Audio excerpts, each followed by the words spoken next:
February 22nd of the Board of Registration for Professional Engineers and Land Surveyors.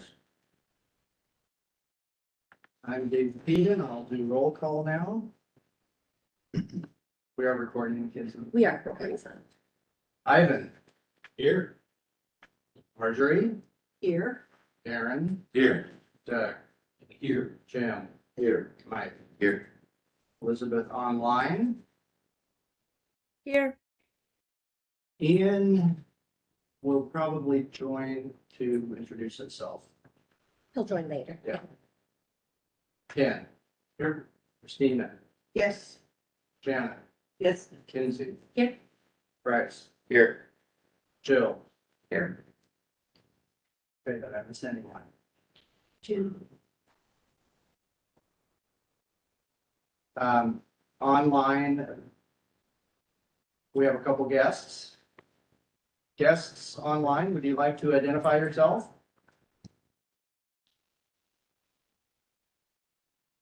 This is Elizabeth Johnston, a registrant, and I'm under item 2.2 on your agenda today.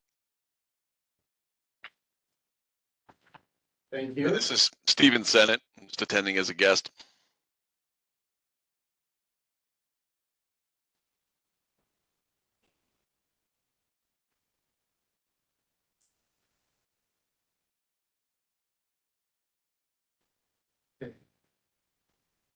Thank you. Order of agenda. Sorry, entertain a motion. Move the agenda be approved. Second. So did you have an An item? item of discussion, I'd like to add a new item, business formally change the April date from what was published in the New York minutes to 13 census April 2025. Okay, so that would be item 5.5. Is that a revision of your motion? No, No. I mean, the motion is to approve the agenda. Yeah. This guy. Okay. So that's a discussion that I move to amend the motion. Amend the date, amend the agenda by including this date. Okay, so who seconded it? Okay, with that. Okay, So we're. yes, time out. I don't think we can add agenda items. We can't change the agenda, only at the annual meeting can you change the agenda. Special board meetings, you can't. Thank you, Shannon. Are you talking about amending today's agenda Yes. or the minutes? No, not the minutes. The agenda. The agenda. Today's agenda? Well, if you're just changing the date, that's okay. Are you going to add something to it? Just the date change. I think We're it's, adding an item to the agenda. Yes. He oh, was you're adding, adding an item to the agenda to discuss a date. You can't. Okay, so. So, We've already moved the meeting date. It was determined right, administratively, we can do that. I think Doug, wants the record, got a board meeting. how about we discuss it under upcoming outreach and events? That. yep, that's good. Withdraw my motion. Okay, By amendment. Mr. thank you. Stick with the original motion. Yes. Okay, any other discussion about the order of the agenda?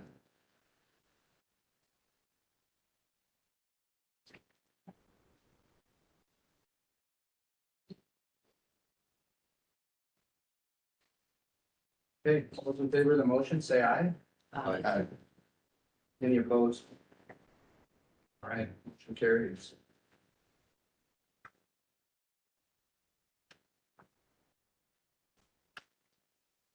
All right, the board will go into executive session now.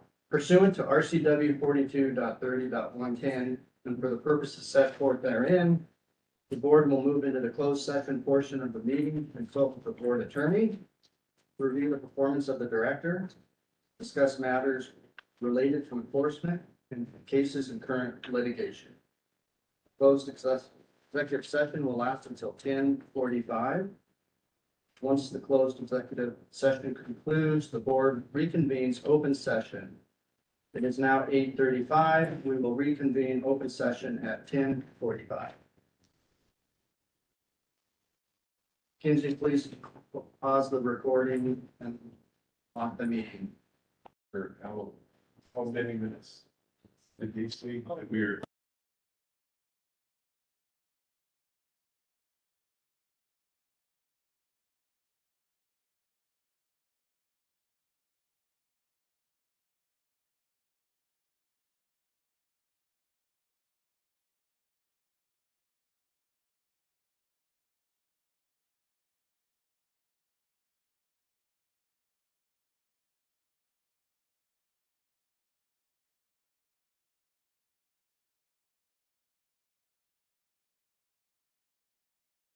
three 11? As, oh,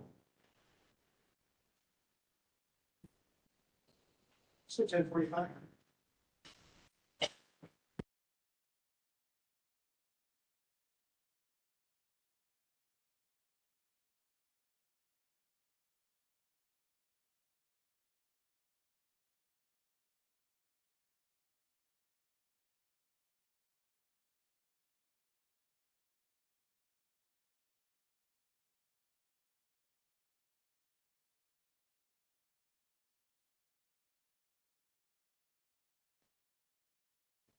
But then the first thing is.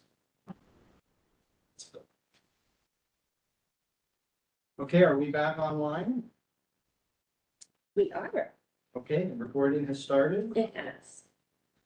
Excellent. Okay, we have Elizabeth back and a few guests.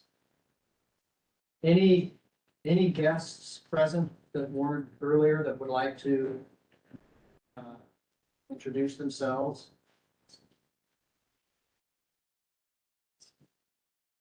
Hello, my name is Scott Sales, chairman, members of the board.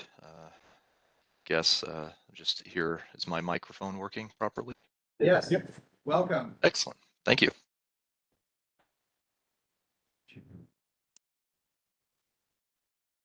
I'm gonna stand in for Jill and announce the first case number that is going to be discussed. No, we're actually to do approval of minutes. Okay. Yeah, we're on 2.1, approval of the December 7th meeting minutes. But I'll move for approval. It says written. Thank you. Second. Any discussion on the minutes?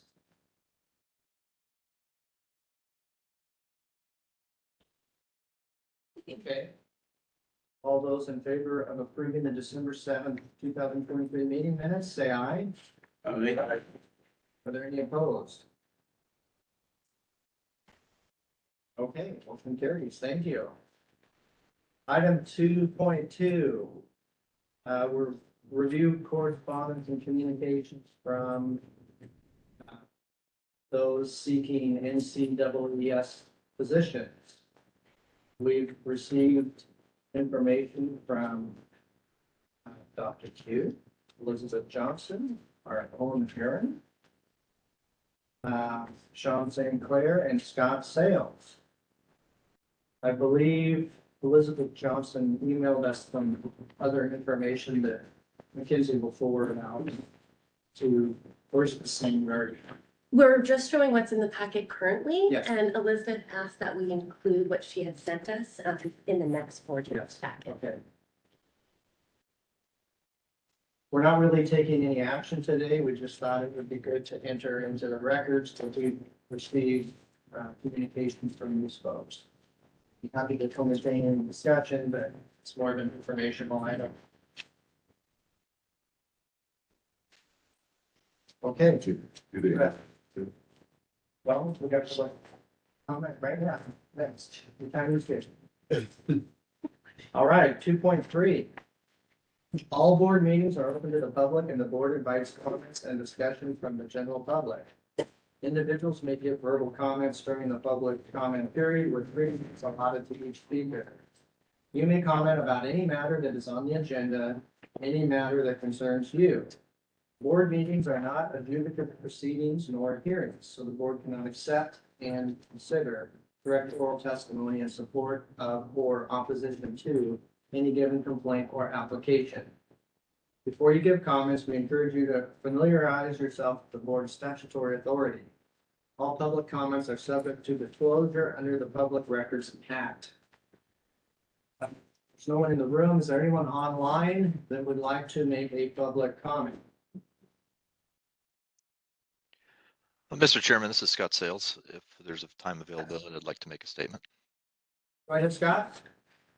All right. Again, Chairman, members of the board, and guests, my name is Scott Sales, candidate for the NCS Western Zone Assistant Vice President. And so I know you mentioned that you just provide the information. I was just going to say I look forward to future board meetings. Should there be any questions, I would, of course, be readily available to call in and discuss any questions anyone on the board might have related to the, I sent a one-page flyer, I believe, up and probably in the packet. If not, I can make sure I get that sent up to everyone. That was all I had. Okay, thank you. Anyone else wish to make comment? I would, Dave. This is Elizabeth Johnson. Go ahead, Elizabeth. I just wanted to note for you that the next NCWS Western Zone Leadership Development Session is on March 21st at 1 p.m. Pacific. You should have all received invites. I know you might have had a new board member, so hopefully they got invited as well. I have already spoken to the board about Mackenzie, so I won't take up any more of your time. And Mackenzie was kind enough to add in some information that'll be sent attached to your April board packet. And thank you for all your hard work in Washington and your leadership for our profession. Hey, thank you, Elizabeth. Anyone else wish to make a comment?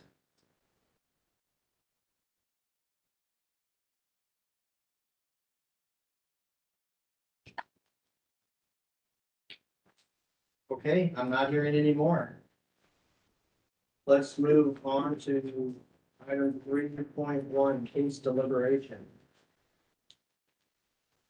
Thank you, Mr. Chair.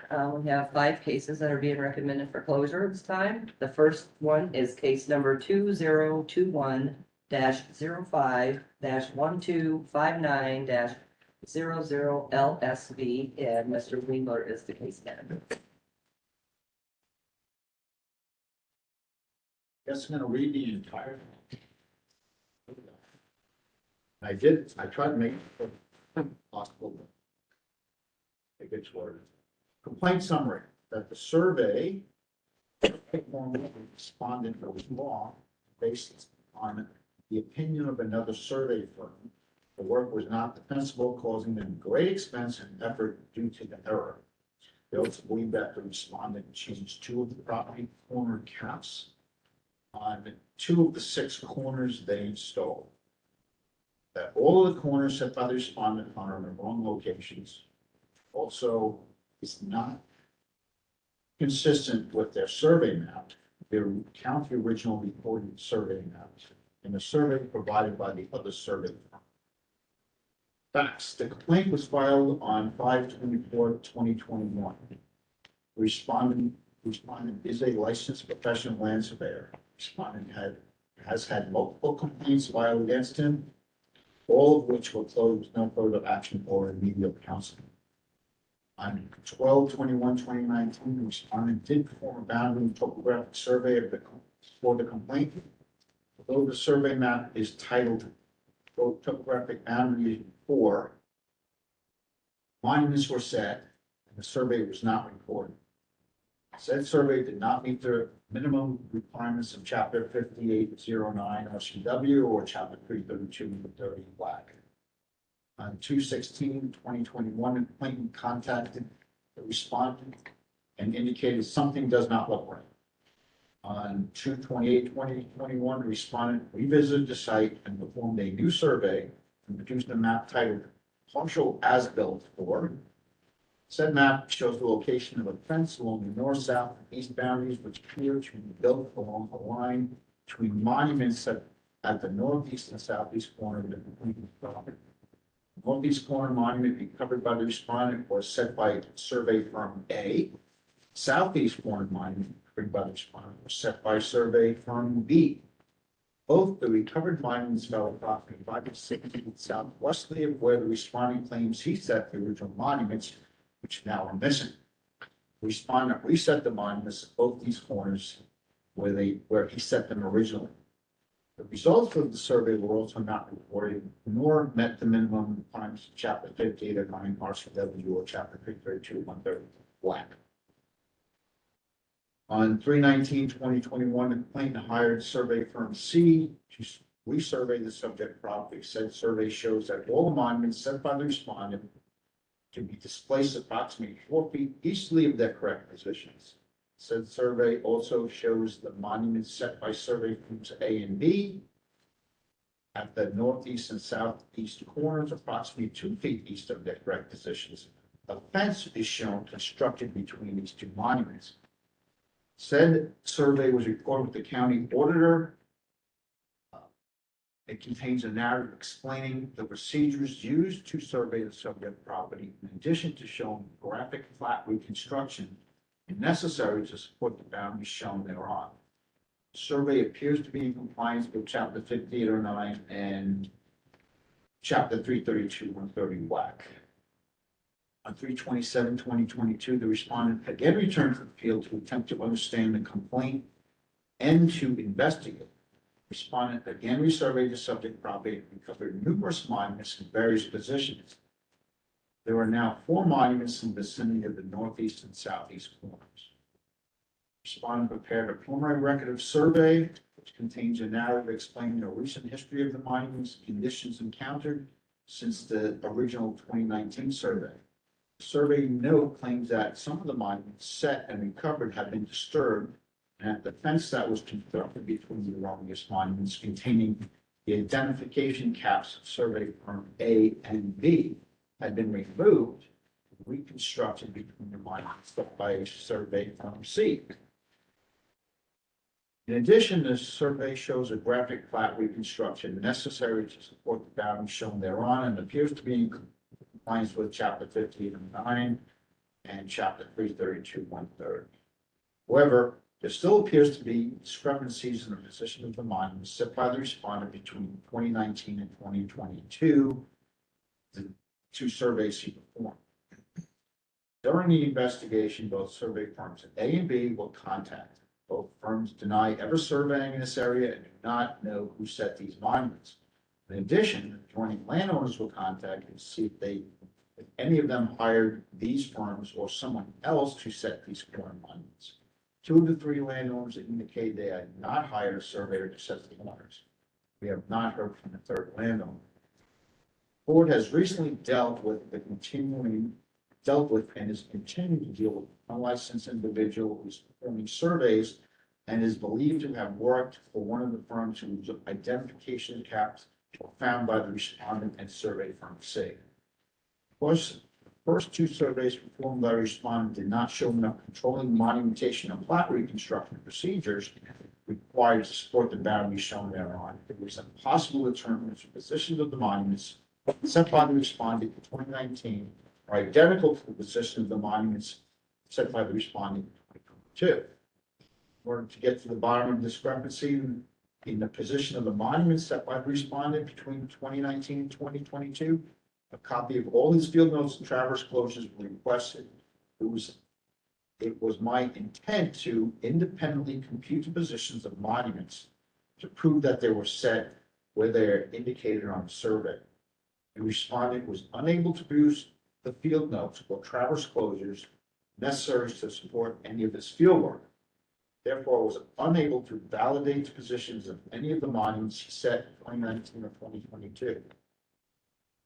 As a result of the investigation, we find could not find any clear and convincing evidence that the respondent performed the erroneous survey or the complaints property of the complaints, excuse me, or that it was done properly.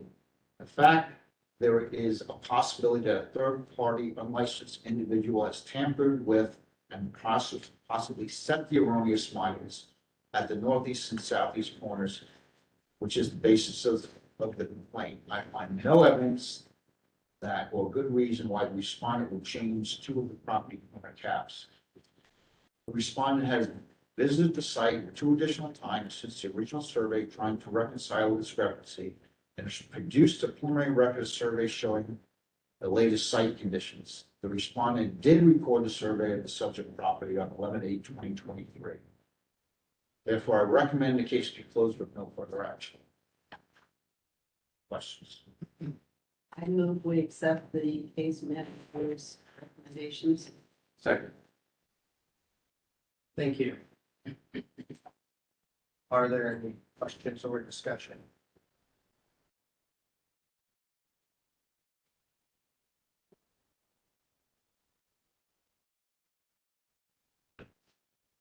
Okay.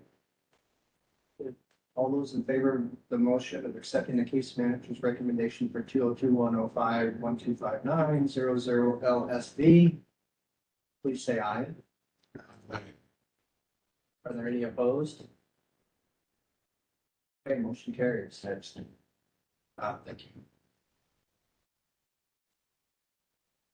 Okay, thank you, Jim. Next. Next case, 2023-01-0044-00 LSV and Mr. Wheeler. In summary, the disagreement arises from the survey and placement of a 4-foot the entire length of the complainant's property. The developers, not the surveyor, intend the complaint is no longer permitted to park the car on the property where for over 42 years because they have a 4-foot easement. The complainant claims the survey completed by the respondent missed the placement of the garage, which the complainant claims was built prior to 1937 and demolished prior to 1981. The complaint claims the garage foundation remained on the property and was used by the adjoining residents. The survey does not show the parking foundation nor the original garage. The respondent shows a driveway easement going over the entire length of the property. The complainant claims in reality, nobody has ever used the full length of the property as an easement. The complainant claims incorrectly that according to her research, easements are invalid after the death of a party, transfer of the property, or demolition of the structure for which the easement existed. The complaint also includes allegations against the developer about damage to a property and an incorrect report by Barbarist, which is not under the board's jurisdiction and therefore not being addressed in this investigation. Facts: on 1/10/2023, the complaint was received by board staff. 1/13/2023, board staff notified the respondent of the complaint that his license was expired. On 1/26/2023, board staff called respondent's office and helped with license renewal. Respondent's email address was incorrect and he never received the complaint notification. The notification was forwarded, the response due on 2/15/2023. During the investigation, it was discovered that the respondent reported over 70 survey documents, for example, surveys, plats, condominiums, etc., without a valid license. Some of the documents were signed prior to the license expiring, but recorded after the expiration. The respondent did send a letter to the clients whose survey documents reported with an expired license, notifying them of the clerical error. On 2/10/2023, a response was received from the respondent's senior project surveyor, not the respondent. 5/3/2023, the case file was forwarded to the case manager. Respondent did perform a survey of the property adjoining the complainant to the south for the purpose of subdividing the property and recorded it with the auditor of the appropriate county. The survey clearly shows both 4-foot driveway easements along with an 8-foot joint maintenance easement over the entire length of the property, together with the recording reference numbers. Respondent's representative provided copies of the recorded subdivision along with copies of the driveway easements and the joint maintenance agreement. Both driveway easement recording contain language that the easement covers the entire length of the land. As for a common community driveway, is a covenant running with the land. Both documents recorded in 1951. Common maintenance agreement recorded in 1985 and signed by the complainant covers the entire length of the properties. Unfortunately, the documents are silent on if the owners can park within the easement. Respondent did show the existing concrete driveway and its relationship to the driveway easements on the recorded subdivision maps. The respondent obviously did not show the garage, which no longer exists. Professional survey can only gather the evidence and place it on his survey. They do not make a judicial decision or provide an opinion as to the neighbor's rights associated with the easement shown on the survey. The complainant may have unwritten title rights to use the easement for parking. He should seek counsel to advise her on any rights she may have based on specific usage over the years. Recommendation: I find no evidence that the respondent violated any provisions of RCW 1843 or WAC 332-130 regarding the placement of easements on a subdivision map. Therefore, I recommend no further action. Move to accept the case manager's recommendation. Second. Thank you. Is there any discussion?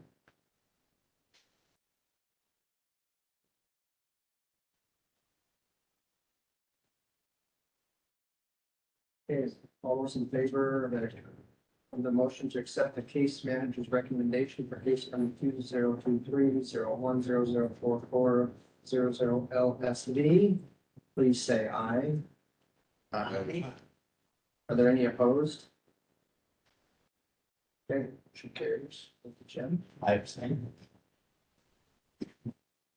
Okay, the next case is 2023-01-0082-00 LSV, and Jim is the case manager. Thank you, Jill. Complaint summary: that the respondent performed an erroneous survey of the property adjoining complaint's property to the south, which moved the complaint's boundaries. Facts: on 8/25/2022, the respondent did perform a survey of the adjoining landowners in south of the complaint and recorded it with the county auditor. Said survey contained a narrative explaining the procedures used to survey the subject property. The narrative stated that the center line of a street was moved approximately 4 feet to the south after the original plat was recorded in 1882. And the excess created by the move was addressed by other surveys in multiple ways. The respondent held a record distance to the north and did not distribute the excess among the lots, causing the discrepancy. The narrative contained a reference to a 1927 survey which distributed the excess proportionately amongst all lots in the block, and that the procedure was flawed because the excess created by the center line of the street moving south occurred after the original plat was recorded. Said survey shows one of the lines set 1927, 1.71 feet south of the boundary established during his survey. The initial response from the respondent stated, after examining each occupation, I made a decision to hold plat dimensions from the north.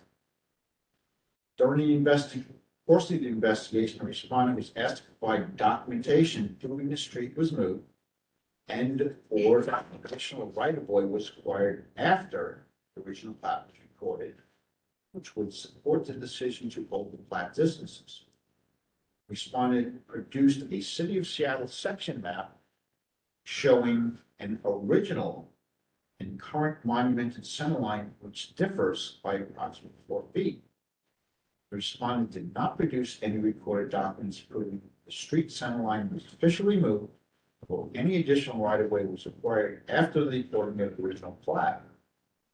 The respondent believed that because 2 other surveys, 1995 and 2022, also held plat distances from the north, and that while proportionate measure is generally equitable, it's not always the best way to retrace a plat.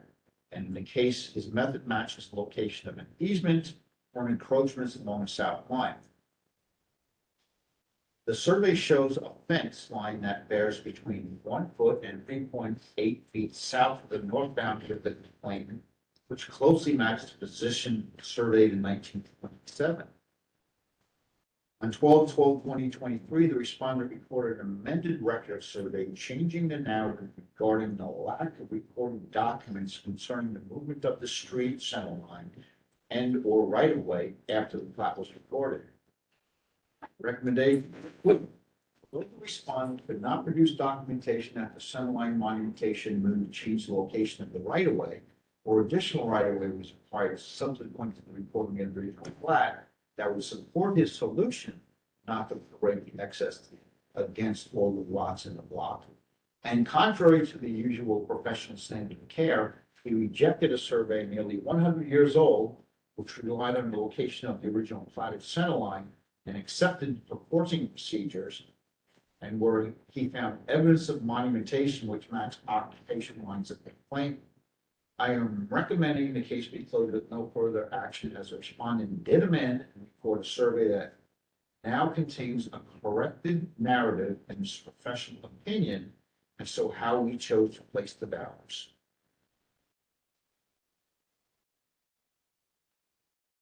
I move that we accept the case manager's report. Second.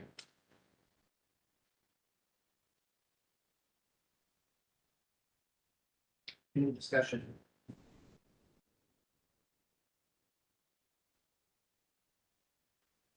Okay, all those in favor of accepting the case manager's recommendation for case 20230107200LSB, please say aye. Aye. Any opposed?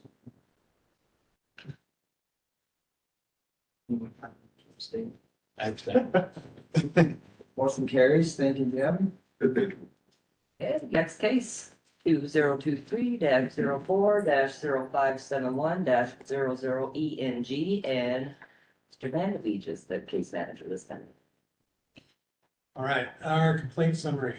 A complaint was received as alleging the respondent, a licensed PE, was hired by the complaints engineering firm in 2017, April of 2017. When the respondent first started working for the complainant, he asked and was given permission to perform private residential development in addition to the work for the company.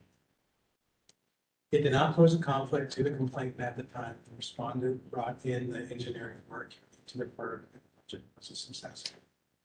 In 2020, the respondent became a business partner. While he was slowly buying into the firm. As part of the partnership agreement, any outside work needed to be approved in writing by the complainant for work that was similar in nature to the services provided by the company. The complainant indicated any side work the respondent did needed to be after hours and could not cause any conflict with their business.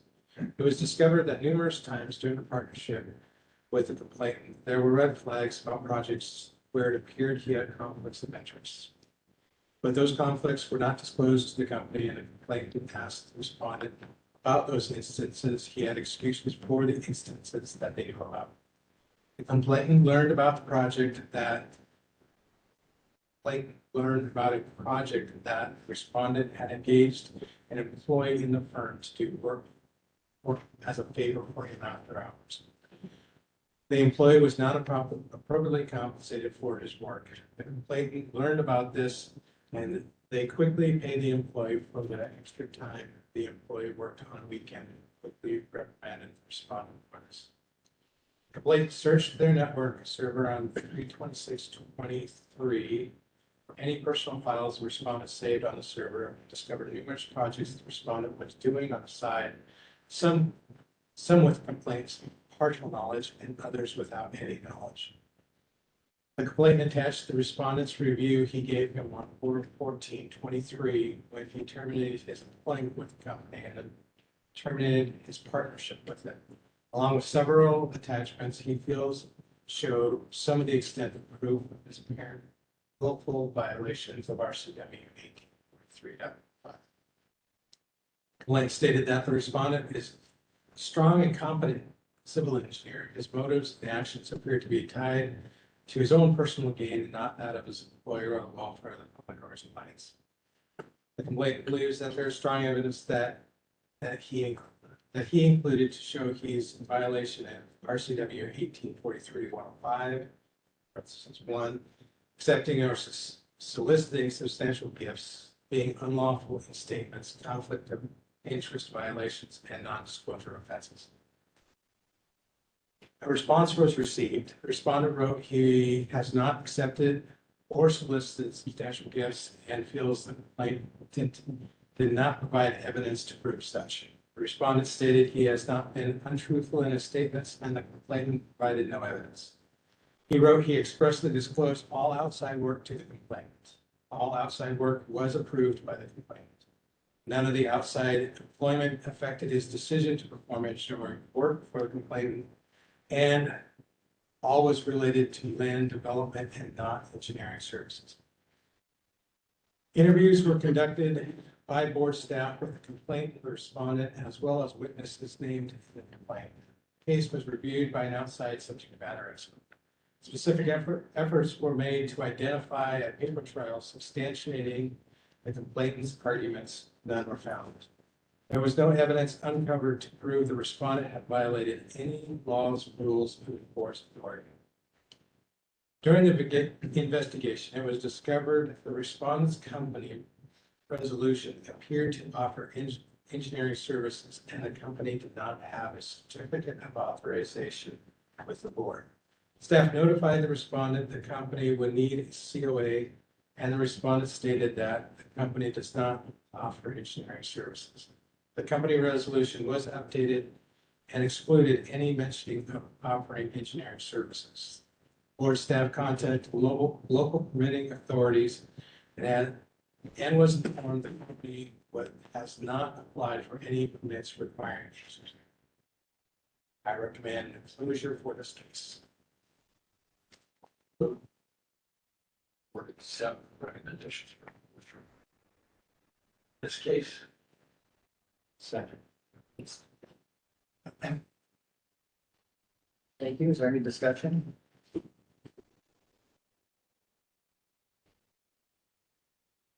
All right, it's been moved and seconded to accept the case manager's recommendation for case number 202-04-0571, 008, and G.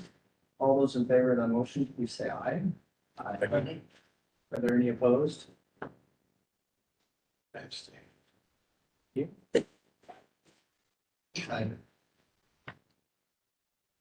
The last one, 2023-07-1578-00 and Mr. Winkler. Thank you, Jill. Complaint summary.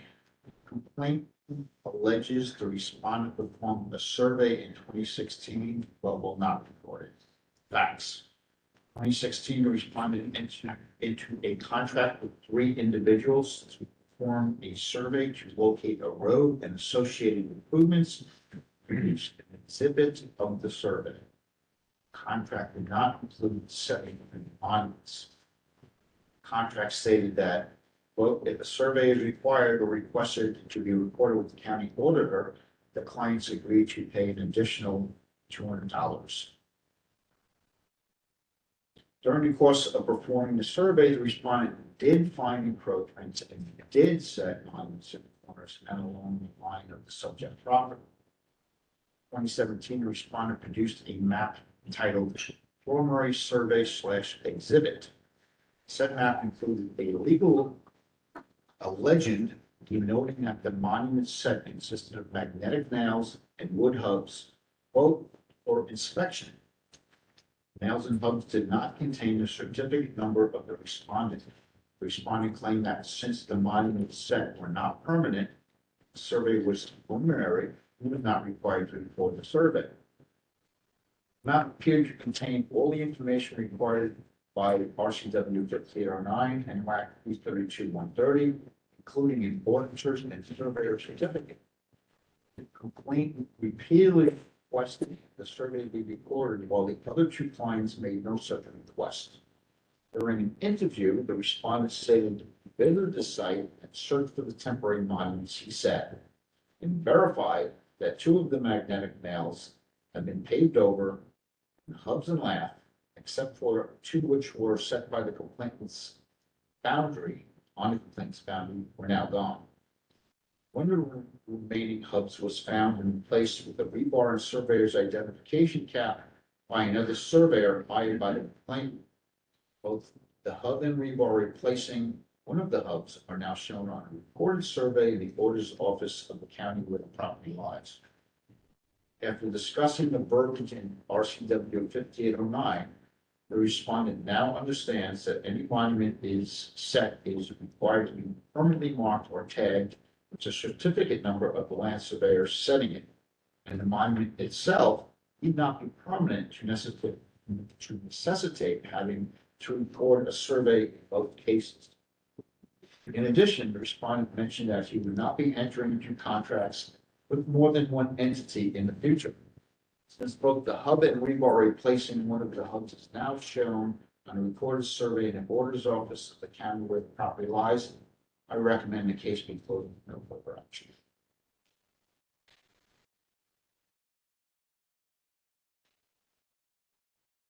Move to accept the case manager's recommendation.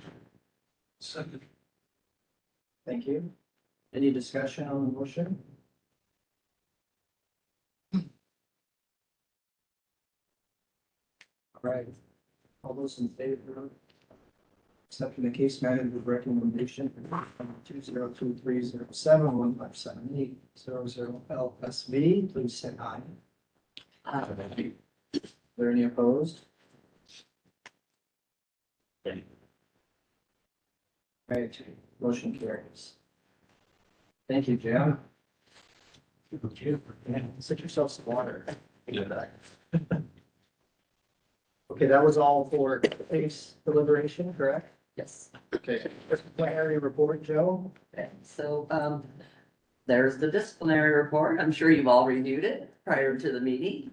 The number actually now is 11 less cases that we have, thanks to our case managers and our administrative people. So, anybody got any questions?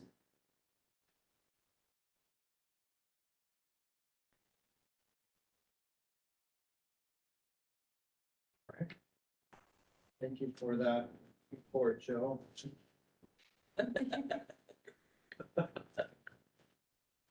Let's move on to committee reports. On-site wastewater ad hoc committee, Doug. Sir, yes, on December 12th, 2023. Virtually and with folks in our office, including myself, Mr. Warner, DOH, Parker, Wilkerson, that's a designer, Paul Services, designer, Jesse Cox, as the inspector, and Bob Goodman, some staff, Mr. Warner's, or Ms. Kramer, Ms. Warrett, and our communications outreach. Cheers. And of the discussion topics. We included discussion of the DOH WAC rule changes and updates. Mr. Parker will provide an update on 272A as the CR 103 is being filed. Don't yet. Is that finalized? I haven't received anything from it, so. We don't have too much of it. WOSA, Septicon, here's some part of the report from the director. It's going to be held the second. And so that was already in past. Staff provided Danis with the requested exam information. Site. And blueprints, SME information, backup dates, content outline. System. It's compiling cert work reading things up to these. That's. It's done. Right? Thank you for that report. Next up is the Exam Qualifications Committee report. Jim. Mr. Chair. The committee met on February 20th, 2024, 2:30 p.m. It's a world record. 15-minute meeting. Wow. Committee members present was myself, Marjorie, and Michael. Support staff was Ken, Chris, Lana, Shannon, and Elizabeth. Discussion topics, the committee approved this for staff. File CR 103 or WAC 196. So we'll make a recommendation. Approve that CR 103. And action items for the 2024 committee meeting was decoupling the education experience requirements prior to the examination. How will this affect applicants and any changes to RCW and WACs required? And the staff to provide RCW and WAC information, review that may be impacted. And staff to provide information to the committee concerning receiving the NCWS record. So those are items for the report. Okay, I motion to accept the report. So moved. Second. Thank you. Any questions or further discussion on the report? I do. So I'm confused about the action item, the decoupling of the education experience requirement prior to the exam. What's the action item? To discuss it, put it on the agenda for the next meeting. Since it Under the board's agenda. onto the committee's next meeting. Okay. Yeah, because it wasn't on the agenda, we couldn't discuss it, so we made an action item to discuss it at the next EQ meeting. I couldn't find, thank you, I couldn't find anywhere where it's discussed. I'm like, wait, what? Yeah, it wasn't discussed. Thank you. Discussed. Thank you. Okay, any other questions or discussion?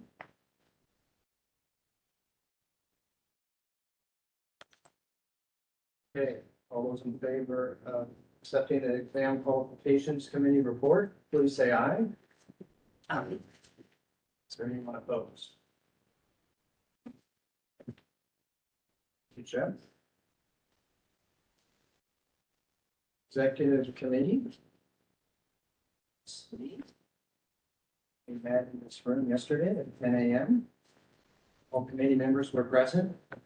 Karen, Doug, and myself. Support staff present was Ken, Sharon, Chris, Joe, Kinsey, Bryce, Elizabeth remote, as well as Ian Shelley, our new financial consultant, which hopefully will join us sometime today to introduce himself.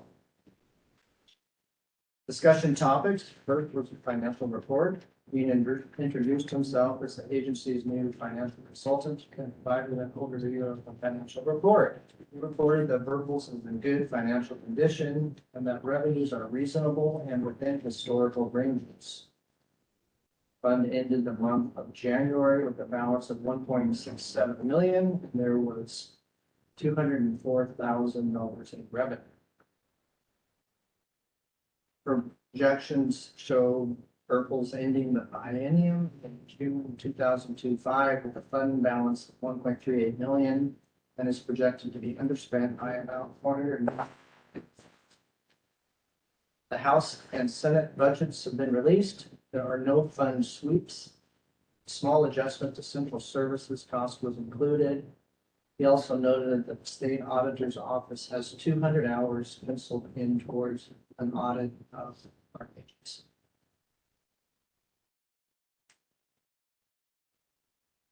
Communication Task Force meeting report.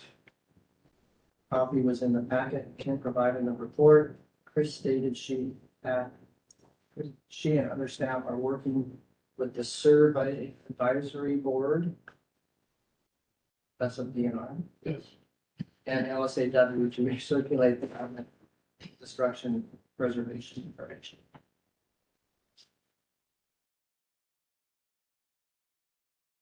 We discussed agency policy regarding the NCWS emeritus status. The committee reviewed the policy and asked staff to add information regarding emeritus member feedback, including what is required of them. We discussed the exam policy development. Shannon informed the committee that staff is working on an exam policy that would encompass all aspects of the exam process, including exam development, administration, and grading. A draft of the policy will be provided at the next meeting. 2024 legislative tracking update. Shannon informed the committee that there are not any bills that have a major impact on professions, but there are some bills that affect the agency. Also, as of yesterday, it's the last day to read reports from the opposite house. The last day of session is March 7th. Strategic planning items review, including metrics and progression. Staff will take the new strategic planning items and provide more information on costs and resources. Information will be provided at a special strategic planning session in April. Surprise. Director's report. Ken informed the committee that he, Greg, and Chris met with Senator Lewis, Transportation Committee Chair, who would like the board to help with future workforce issues that may come up. Then discussed the possibility of providing scholarships, but the committee know that this would require legislative changes to RCW 18.43. Discussion about the requirements for this ensued. Staff to work on this and provide a report to the committee at a future meeting. Strategic planning items in front of us are to remain engaged and informed on deregulation. An emphasis on outreach and education. Measure performance and gain stakeholder feedback that's relevant and useful for improving our agency. Measure the licensing system software functionality from stakeholders. Action item from the meeting includes staff to update NCWS emeritus status policy, staff to provide committee and draft exam policy at April meeting,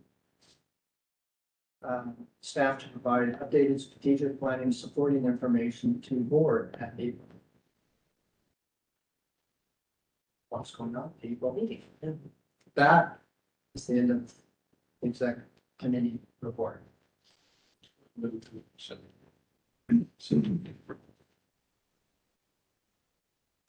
Second.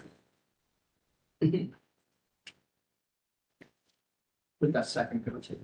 Say Marjorie since I haven't Okay. gotten a second in yet. Just because we didn't want. Oh, ladies first, is that what you're? No, no, the other two committee members would have been the first, and second. Yeah, right. So All right. Any discussion or questions about the report? The only discussion I would probably be, as the committee, looking for other, secure issues.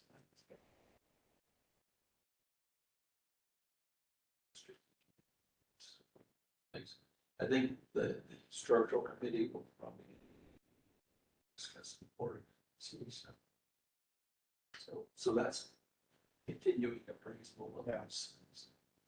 But it wasn't present in that.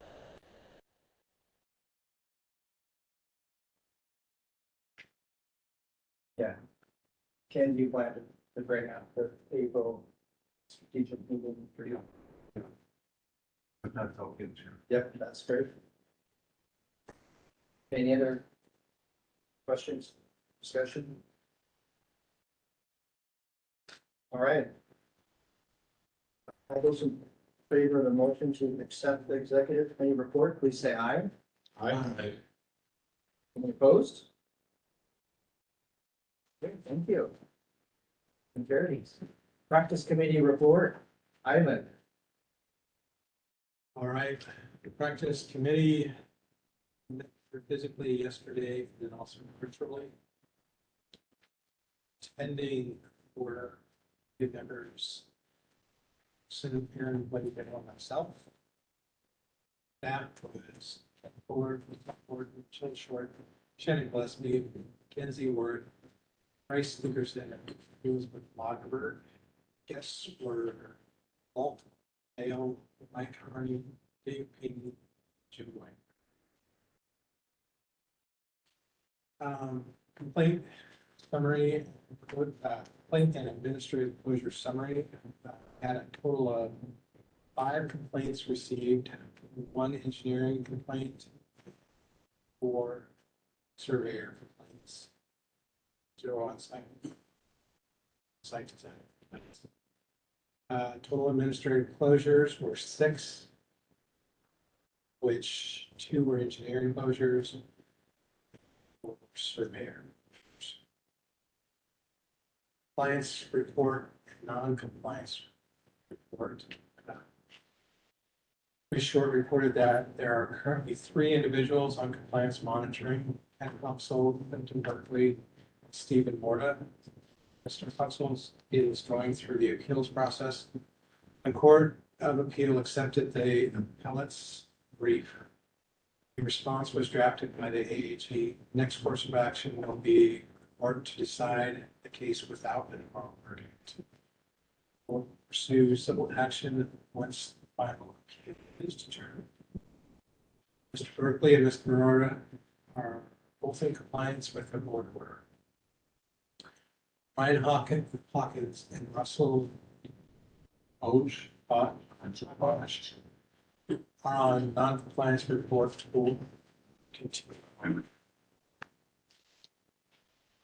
Third item we discussed was the chapter 8 RCW task force update. And the task force gave a summary of results from the survey that was sent out. Task force reported the following action items. Staff took a look at other state boards regarding if they regulate the type of engineering, and if so, how many have they prosecuted, and if those prosecutions were acceptable. Staff will also contact APEGBC, which is very clearly at second action item was contact the list of survey responders. We want to stay informed on this topic and thank them for providing comments, and ask the communications task force to come up with a list of who we need to reach out to educate the public about licensure. Have a company's real estates associates. Overall, I'll just add, overall, we looked at the surveys and we got a lot back. They're very informative. Didn't take any action. Don't recommend any action this time. Keep looking. Yeah, that would have been my only comment, that the task force is still using this information and determining how we want to proceed with any changes to 18. But we have no recommendation. Item 4 on the agenda was PDH audits update. Staff provided the committee with a summary of activities that were reported from the PLS that PLSs that were audited. Many of the hours are for professional organization conferences, safety security training, seabeds, courses, and online courses. Staff will continue to provide updates on audit findings. Board policy 39. Sorry, next agenda item was next agenda item was the board policy 39. Committee members received the policy updates provided. The committee members agreed to add current quotes, current or former board members in quotes under number 2 of the AAG's version, recommended the board approve. We are providing a recommendation to the board to approve board policy 39 as amended. We action items. Strategic goals. I see it.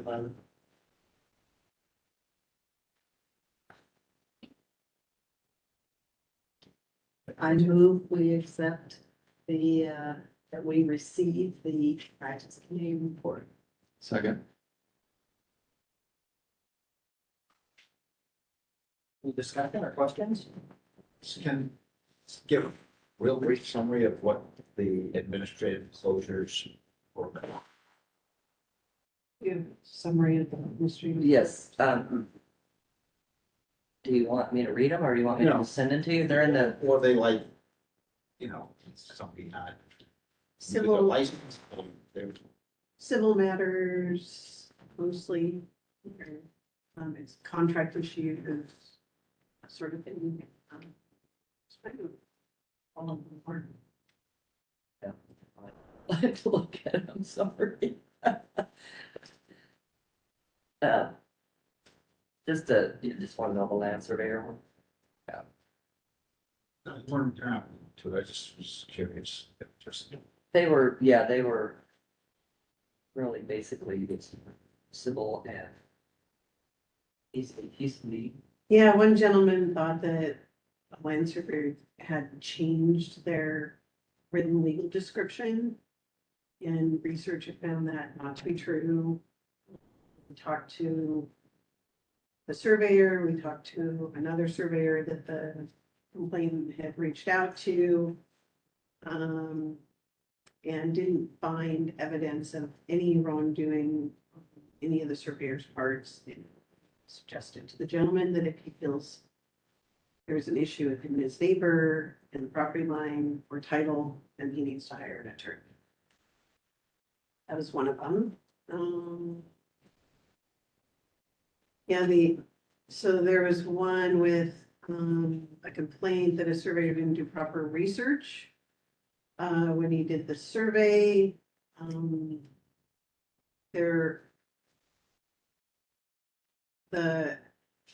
trying to explain the best way to put this. There were issues between, property lines being close to structures and not being where people thought they were. And then the surveyor comes out and now there's a problem as surveyors find out, you know. So we did some research. We talked to the surveyor. We talked to another surveyor that did an adjacent survey. Didn't find that there were any differences or issues between the two. And in the meantime, there was a civil case that had gotten settled, went through court, and the court had a surveyor changed because there was an easement, an access road, there were some changes. And so a survey did get recorded based on the judgment, court judgment. So there's nothing more for us to do.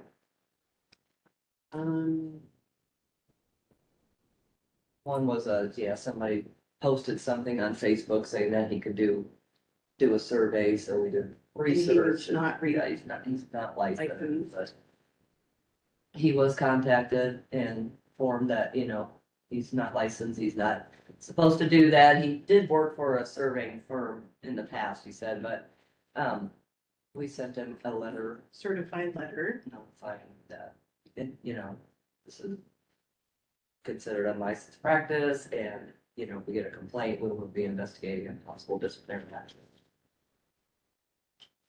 Was there one more? No, I think, well, there's 4. Three. So that one was, there was a complaint that somebody, Well, or did you just find? a licensed surveyor saw this person's post on Facebook and said they're offering surveying services without being licensed. He said, I have my own equipment, but cannot file anything with the county for you. I can recover existing corners and confirm measurements to county records, though. That was his post on Facebook, so let him know. And we found no proof that he had done that for somebody. It was just offering and. He was offering. Right. So that was that all four? I think. Engineer ones were biased survey. Yeah, with the engineering. Let's see.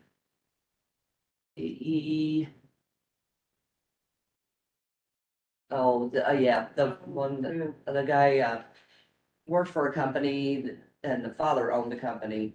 The father sold the company and then the son resigned. And when he resigned, he took some equipment that he said he owned, the company said they owned it. And so it's, you know. Was it antique equipment, some of us? Yes, and so, yeah. That's a contract issue. Yeah.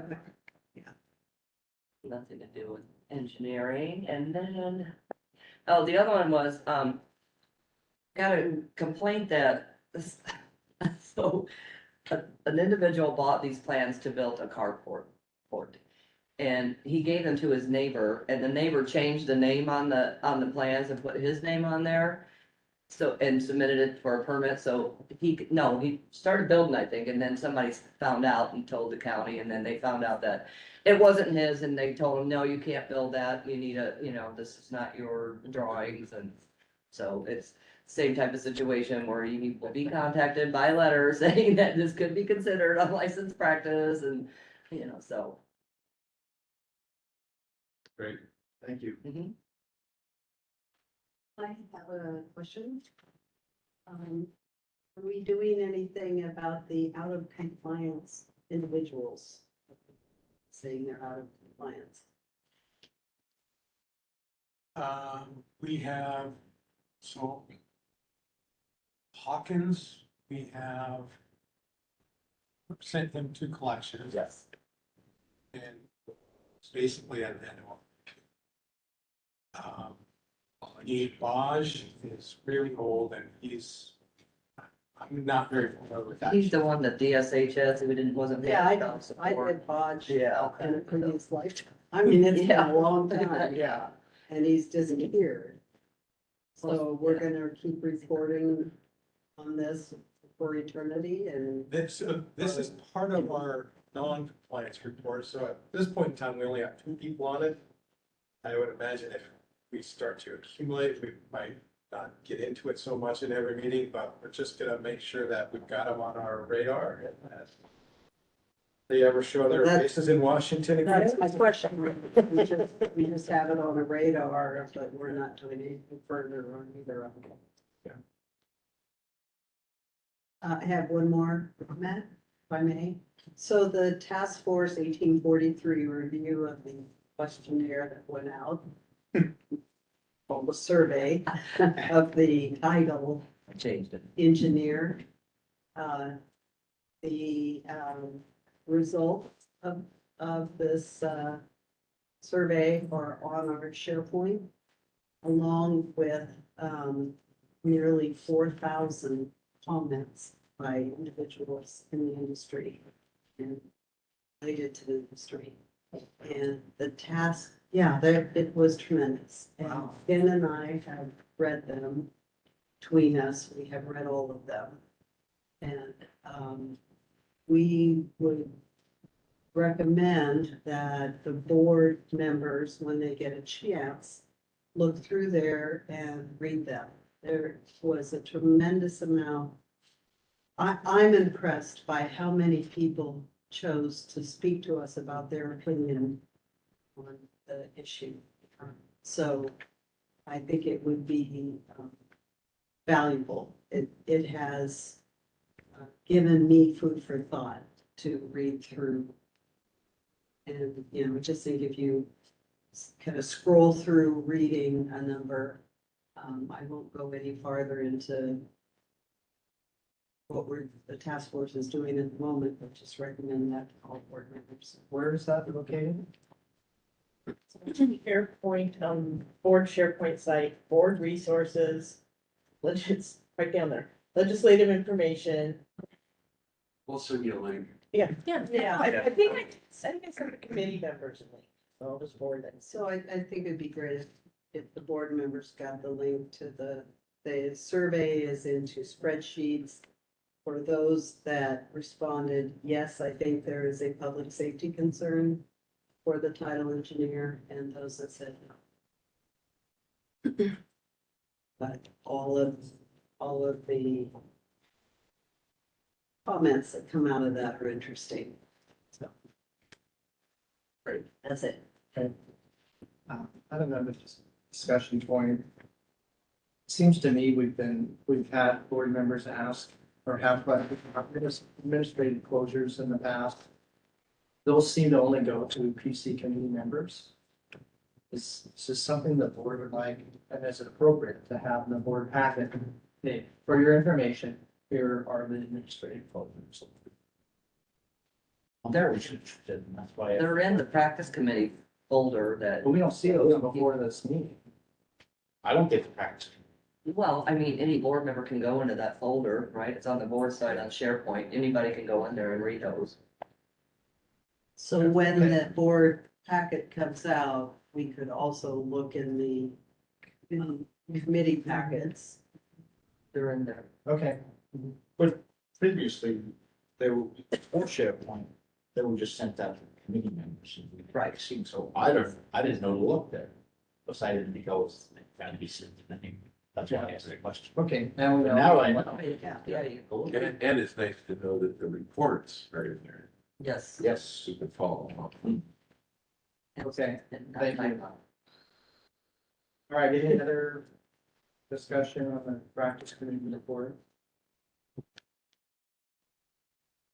Okay, all those in favor of the motion to accept the practice committee? You should receive the practice committee report, please say aye. Any opposed? Okay, motion carries, thank you. Survey committee, All right, survey committee met yesterday at 1 p.m. in this room. We did have committee members present, myself, Jim, and Dave. Support staff were Chris, Shannon, Jill, Bryce, Mackenzie, and Ken.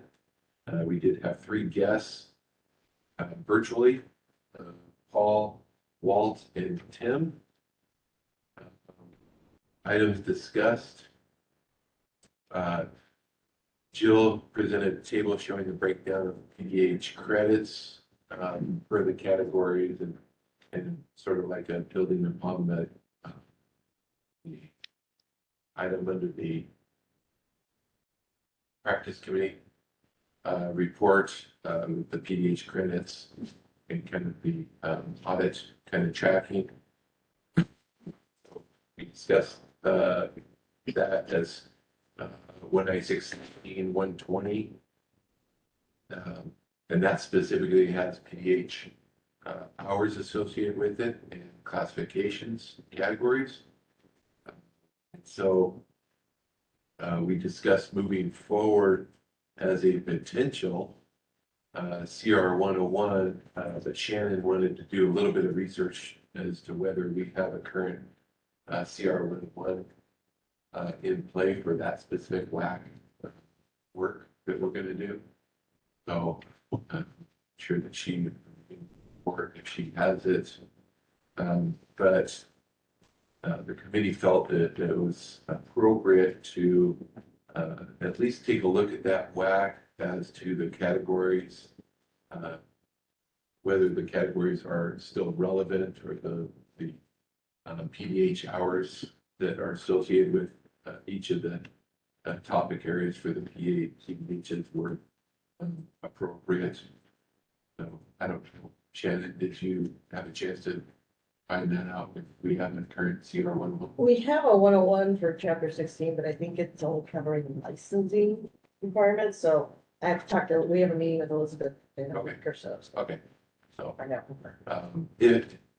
if we don't have a current, CR in place, I think the committee would like to recommend that we put a CR 101 in place for potential rulemaking activities that the committee would like to do for the WAC 196, 16, and 20. And that's an action item that we're going to talk about. Let's see. Shannon presented a draft version of WAC 19616 and proposed revisions for board members to review. Their discussion about replacing the word specific. We're talking about the state specific exam because the word specific has connotations that those items are specific to Washington State. Well, if not specific to Washington State, they're important to Washington State, but not specific. So,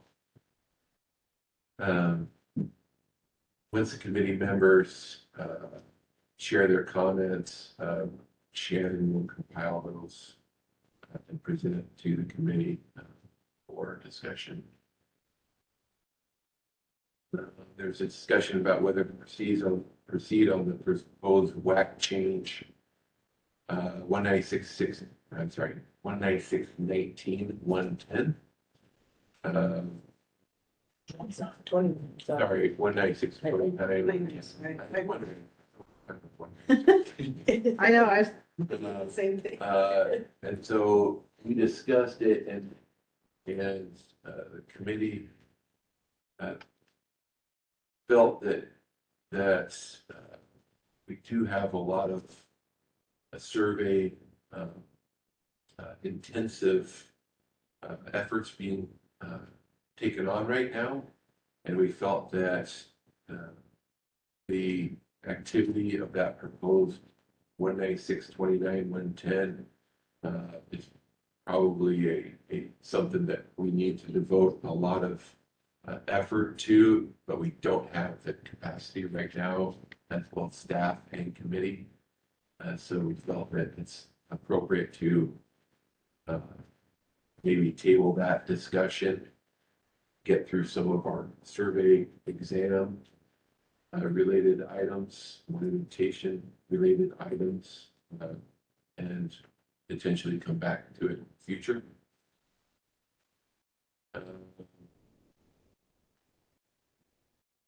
Let's see, the committee members then asked Shannon and Ken to maybe ask as part of that, asked to provide a report on a past case and their interpretation of this WAC 19629 110. Committee members also reviewed and discussed an inquiry letter provided by a PLS registrant concerning professional judgment versus jurisdictional requirements. Committee members asked Chris to draft a reply letter stating that the board has no regulatory authority over the specific subdivision code requirements of a city or jurisdiction. But then the professional and surveyor does have professional discretion and should work with the jurisdiction to educate and resolve strategic planning items, determining pathways to state-specific PLS exam. There's a discussion on this topic and an update from staff about the process that's been started to beta test some of the Washington State PLS exam questions that were created as part of and were worked on as part of the previous SME work in the past. It was discussed that beta testing is needed to create two new exam forms that would be defensible and used in future exams.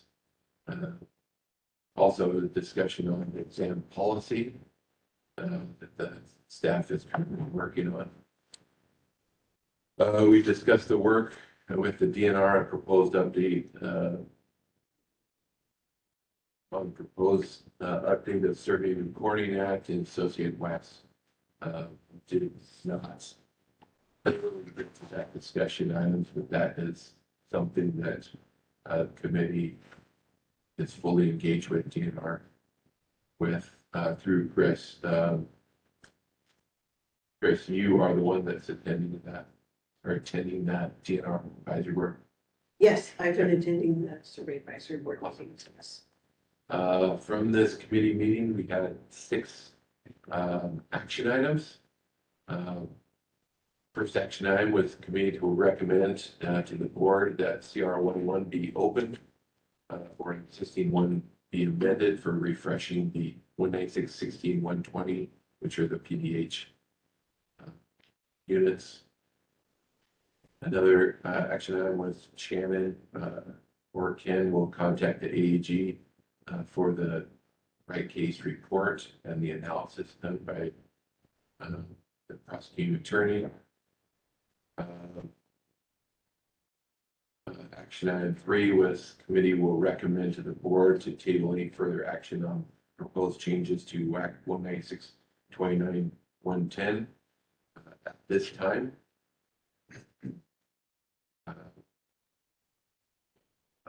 Number 4 was Chris will respond to the inquiry letter from the PLS as mentioned above. Number 5 was Chris will create a sign-in sheet or method of signing up for beta testers to get the 2 new forms as discussed earlier. And the last one was Shannon will provide a timeline for the project, for the process to create 2 new Washington State PLS exam forms. That about covered the meeting, and we adjourned at 2:40, which was 5 minutes to spare the structural. You're welcome. Any questions? Move we receive the survey committee report. Second. Thank you. Any questions, comments about the survey committee report?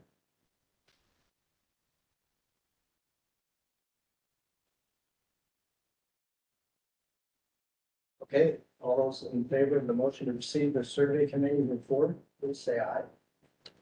Aye. Any opposed? Motion carries. Structural committee report, Marjorie.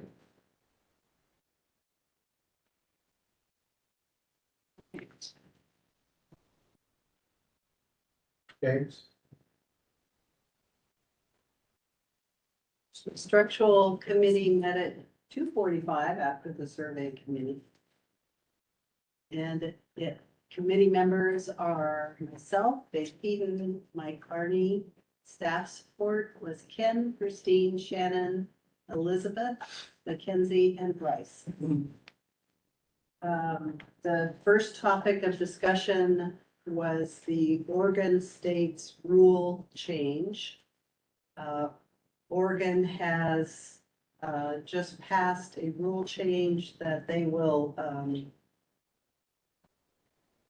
allow the new CBT structural exam, that is a 4-part exam, that they will allow people to sit for that exam and come in with the required experience to be a PE in Oregon.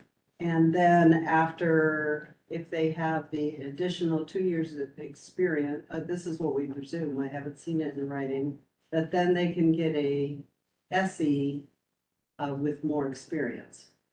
And so it basically means that you don't have to have a PE with one of the PE exams first before taking the structural, that you can just sit for the structural and have the right amount of experience.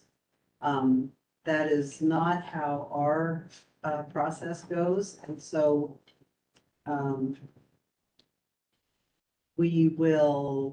we have not made any kind of determination as a structural committee, but we will be watching this because it will affect how we proceed with any comedy applications in the future. And we deal with this now with Illinois and Hawaii, who allow people to become licensed structural engineers without a PE first. So that is just something that we are going to be watching.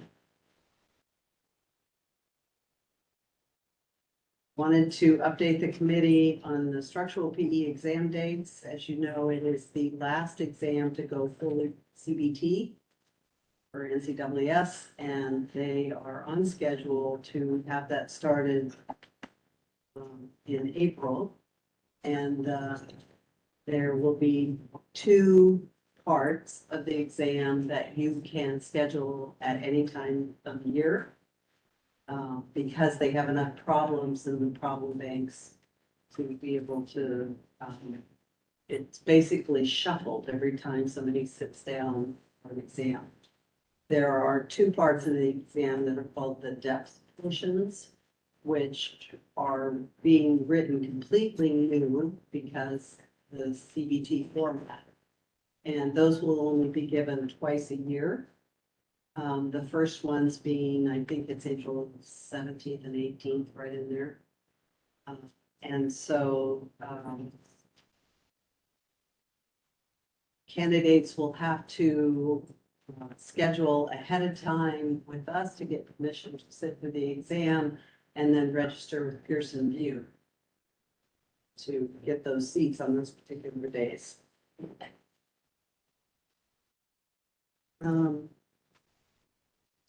Third item on our list was to talk about decoupling. And this relates to all of the licensing, not just structural. And so we will request that the exam qualifications committee look into this further. But a lot of states have decoupled their PE exams and also the surveying exams, but it looked to me like fewer states have actually passed that. But they're basically saying, go to NCWS and sign up for an exam. And once you pass the exam, then come to us, give us your experience record, and then we'll look at licensure.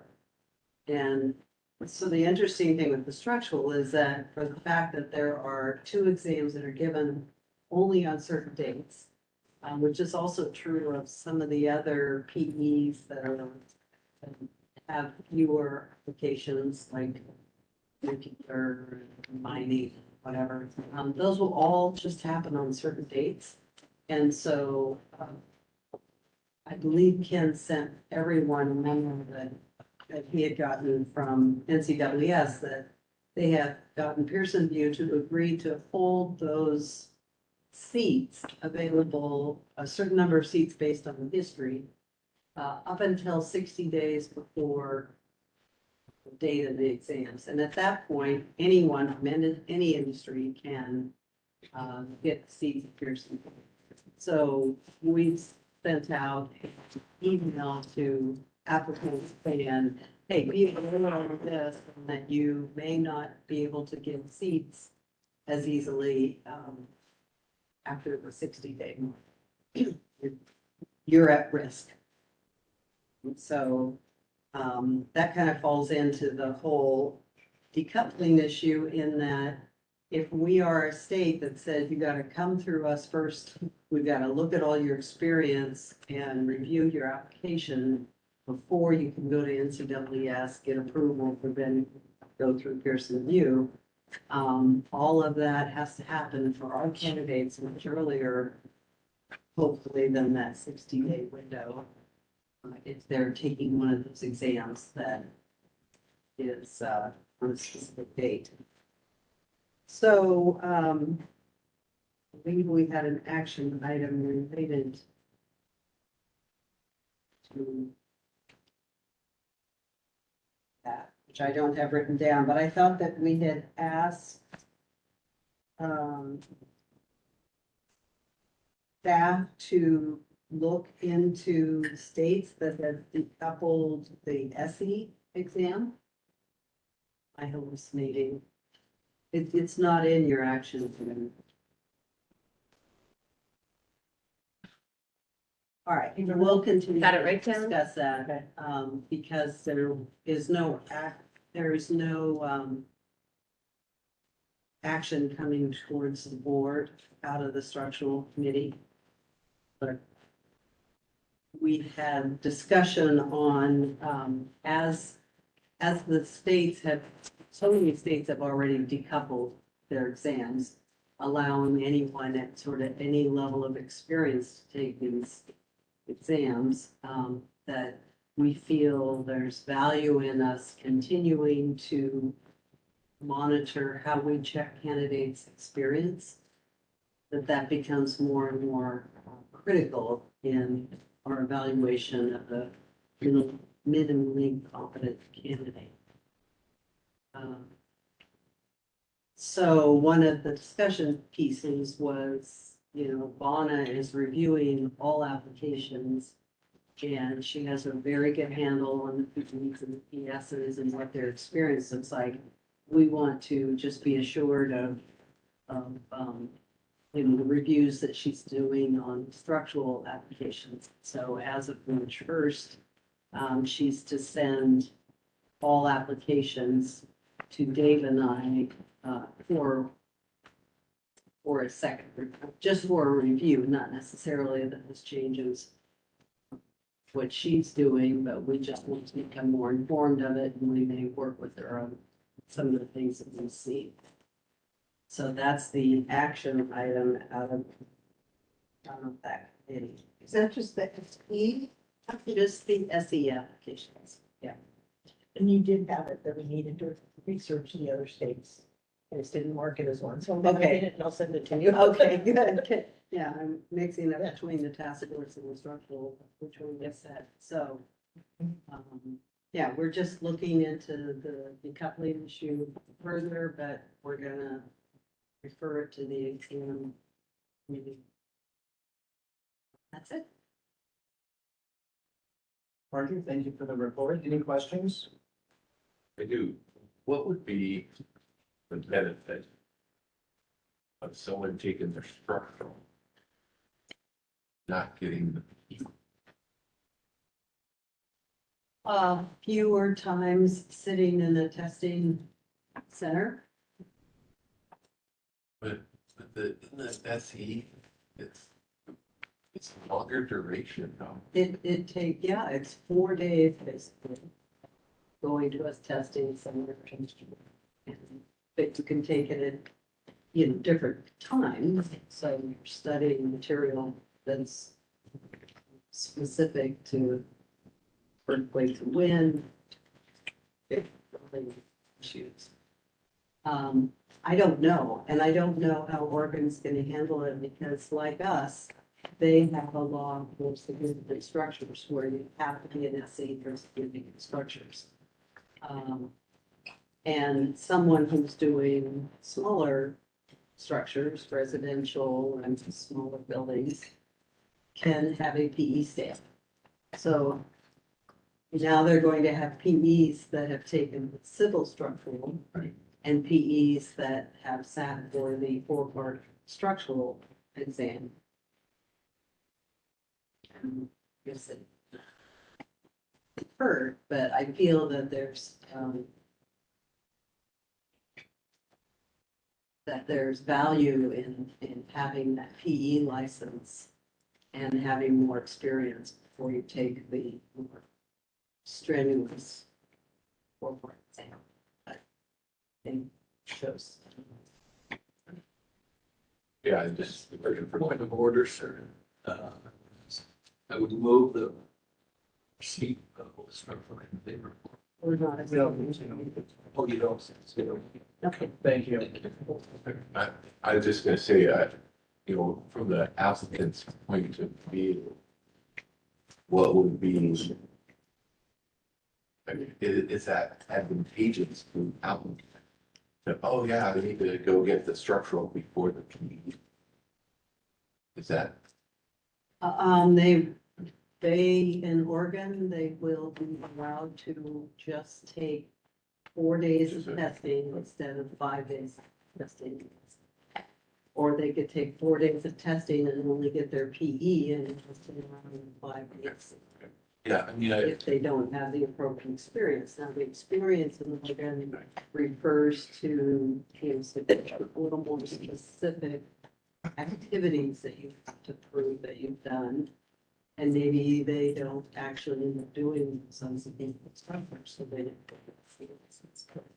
If you want your PE, just go take the 8-hour exam instead of 4 or 5. right. That makes sense. I was, couldn't figure out. Well, if you were born to be a structural engineer, that's all you ever wanted to do. See the advantage of why do I want to take the PE? I just want to take this in 2 minutes. So that's another answer to this question. Is that normal procedure? In other states, it's becoming that way. Hawaii and Illinois. Hawaii and Illinois have eliminated the requirement to get a PE first. And they require SEs for all buildings, no matter what. You do a residential garage, you have to have an SE.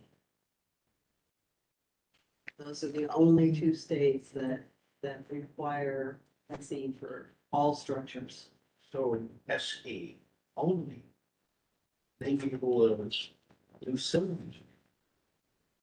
No. Here, They wouldn't be, they can't get any sort of license unless they took the PE exam. I mean, as long as you're gaining experience, right, and you're competent, you know, so they can't do it, that would be unlicensed practice. I don't know, they will be licensed as a PE, and I'm not familiar with how Oregon does their, if they have a roster designation or something. But, it's their area of competency, but it's weird if they haven't, you know, even had an examination in that field, like civil, that they start to practice, so. Right, but some PEs do structural, as doing some significant factors, as long as they're competent observers, right?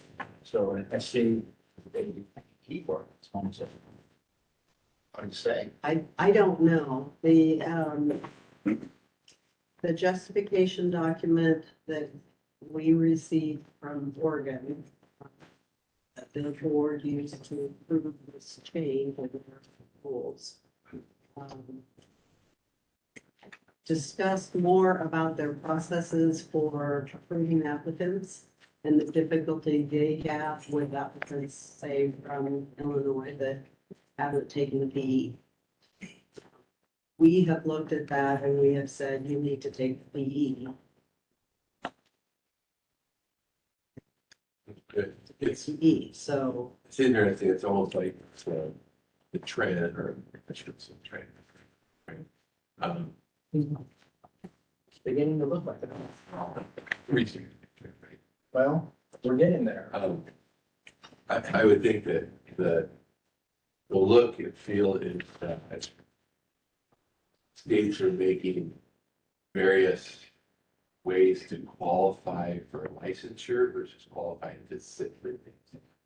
I mean, that's what we're hopefully, or what Oregon's really doing is saying, you know, whatever component we choose, you have to do all these components, not to sit for the exam, but to gain licensure. So you can, if we think up something, it's gonna when be you the, think about it, we'll look at less applications, right? Yeah. Because we're only gonna see the applications that are people that have actually passed exams instead of those that are hoping to take an exam. Right, so that one reason states may say we might as well do that. I have a significant concern over allowing people to take exams anytime they want to, let's say, after their FE and MFS. And just continue to take exams over and over, because I think that's gonna change the metrics that NCWS sees in passing rates. It's interesting. Doug, Many states within the agreements of CES have both board and board for surveyors or engineers. You anticipate this would forecast states establishing boards for structural engineers as distinct. Don't see how this changes things. Yeah, I don't see this as something that would create a change. If anything, they're looking at less structural applications due to the decoupling. This issue with them using the structural exam as something someone can use to get their PE, which is fine. I mean, it's a lot more intensive. But the result of that, which also they didn't discuss in their position statement, but the results of it is effectively that then with a few more years experience, you get your SE and you haven't taken the civil exam, which is intended to be a more broad-based. So. On the flip side of it, to be fair, the PE civil exams are changing. Let's see, the EPE meeting a few weeks ago, which I'll talk about more, I'll just present this now, that they did a PAC study a couple years ago to evaluate the specifications for the civil exams, and there are 5 modules for PE civil. And the results are that the 5 modules will not have overlap anymore. So structurals will not be tested on geotech or on construction engineering or on transportation or on water resources. And the feeling was let these PE exam modules be more in-depth on the specific area practice, rather than what we've always felt as a civil engineers one can, understand and do a little bit of all of this, like we studied in college and so now Specialized. the PE civil structural is not so much of a breadth exam anymore. It's a little bit more focused. And so some states probably feel, well, it's just maybe duplicating a little bit more of, what's going into the more intensive structural exams. More background. yeah, I think there's a lot of changes out there in the exams and in other states that affect all of our licenses. So I don't know if this is a strategic item that maybe will be discussed more in April. But yeah, I think we need to continue to look at perhaps our own rules and laws through the lens of what's happening nationally and potentially internationally. Okay, yeah. Anything else, Marjorie, or other questions for Marjorie? All right, thank you for that report. Okay.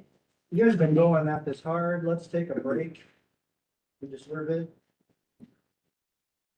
12:25. Let's break till 12:45. Okay, so we will reconvene at 12:45.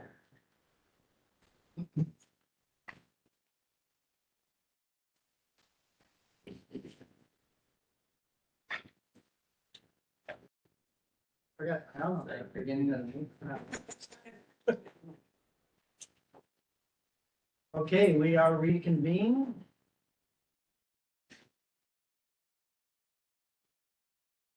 Do we, is Ian planning to stick around for the finance part, or does he want to make his introduction now and then leave us?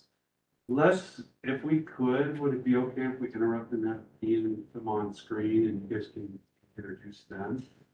And, Right now? yeah, Yeah, I think that's great. okay.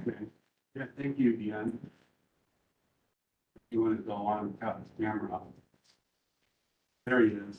Hey, did I hear that right? It was my time for introduction. Yeah, so Ian Shelley, wanted to introduce you to our board members. We probably can see them all, but maybe you can just introduce yourself quickly and then we can give formal introduction to Ian. So Mike, do you mind starting? Hi, Ian. Nice to meet you in two dimensions. Mike Harney, I'm a geotechnical engineer by trade. And I think as was mentioned earlier, I'm still the new guy. Ivan Vanuang, board member. I have 4 months for being on this, so it is, I'm the one of the ones that are winding down. You're the short timer guy. I'm the short timer guy. I would have said old guy, but Yeah. you're the new guy. I mean, the chart correct here. Big guy. Right. Out of the board member. I'm James Wengler. I'm the surveyor board member. I'm also an old guy and a short. Nice to meet you. Nice to meet you. Hi, I'm Dave Peden, I'm a structural engineer. Thank you, Mike. I'm not the new guy anymore. Welcome. Aaron Blaisdell, one of the survey board members. Vice Chair. Doug Henderson, engineer. In year 7, so still got a couple. And I'm Marjorie Lund. I'm a structural engineer, board member, and I have a few years left. And then, so over for staff, we have Bryce doing the internship, Bryce. Hello. And Mackenzie. I think Mackenzie and I met with Ian and we sure we gave him a careful. Yeah, I'd like to say I actually have communicated with Ian a lot since I've taken on this role, and he's always been very, very helpful and knowledgeable as well. Oh, hi, Channing. I'm Jill. Hi, Ian, Chris. We've talked before in meetings, so I would agree with Mackenzie's thoughts on working with you, so. So Ian, maybe you can introduce yourself, kind of your history and where you came from and that'd be great. Absolutely. Well, thank you all for introducing yourselves and thank you for those kind comments. I have worked with some of the BRPELS staff in the past. But anyways, my name's Ian Shelley. I am a senior financial consultant with Department of Enterprise Services, specifically with the small agency financial services. And I'm moving into the role previously held by Paul Batar. So my role is going to be to provide budget and financial services to BRPELS. Prior to this role, I was working with small agency finance on the accounting side of the house. So for the last 5 years, I've been working in accounts payable and accounts receivable. And that's where I had the chance to work with Mackenzie and Ken in some capacity. The last 2 years of those, I was the accounts payable supervisor for a team of 6. We have provided accounts payable services for BRPELS and about 33 other small state agencies. So I'm quite familiar with the small agency financial services and with BRPELS, and I'm very excited to step into this new role and to meet everybody and provide some financial advice and budget services for you.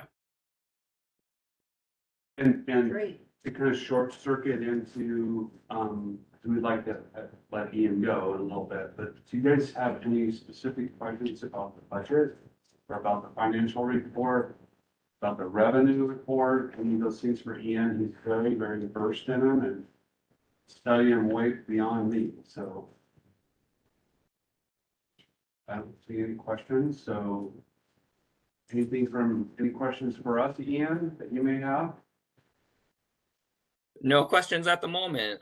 Just reach out at any time. Well, so Ian, you could either stay on and listen or be part of it, or you can continue on with your rigorous CFO work. All right, I will step out and leave you to it. Thanks for having me, and nice to meet you all virtually. Thank you. Thank you. Bye-bye. Thank you, Dave, for letting us. Yeah, no, that was part of the plan.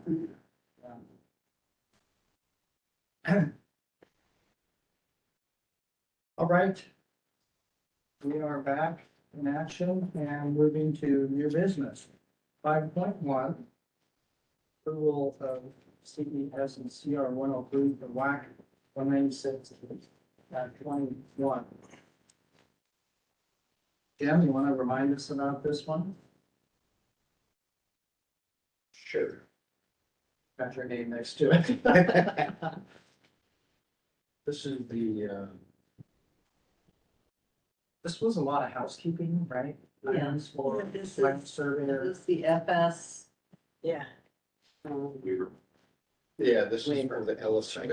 No, this isn't for the waiver. Oh, It's just, it allows, we allowed people that took the exam for another state to apply here and get their LSAT here.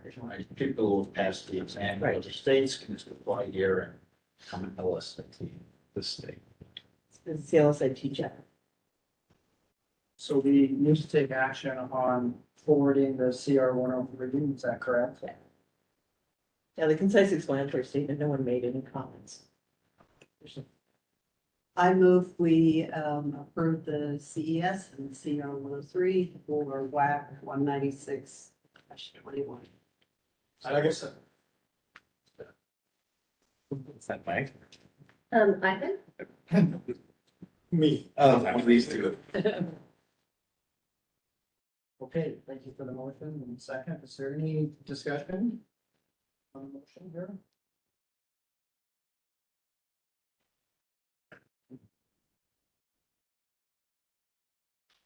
All right, the motion is to accept CES and CR 103 for WAC 196.21.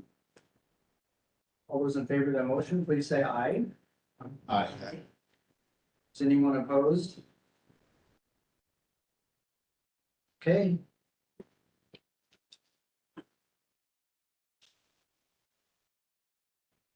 Thank you. 5.2, policy 39, processing complaints against board members. Does that happen?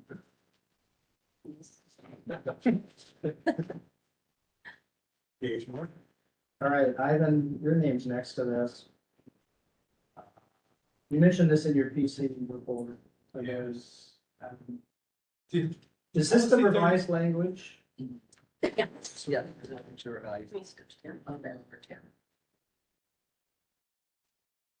Current or former? Is that Yeah, or, current. or is that, Well, current, I think, yeah, it should be I think or. it should be word to word. Which item was that? 2? Two. Part that we added to language to. A change to the wrong thing. We'll get that corrected. And sent you for signature. It's, this basically lays out a process for when, in the event a board member gets a complaint about unprofessional conduct practice, kind of how it's handled, and then separates out in the event that there's a complaint filed against a board member to its activities on. Number one, from what everybody can recall, we've never had that circumstance. Number two has happened. Passed. So it just lays out the process, fairly straightforward process. Open to questions. Well, first, we need to take action on this. Boom. We approve policy 39 as drafted. Second. Thank you. Somebody discussed this.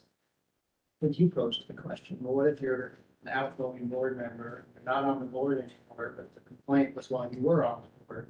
That's why we added over. Okay, Right. That this also extended to pro tem. okay, so that was one of the changes. All right. So this is, sorry, go ahead. This is just a process policy. It doesn't indicate that there's any sort of limit of liability or anything for board members. This isn't covering any of that. This is just how the board's going to proceed with a complaint. Yep. Okay.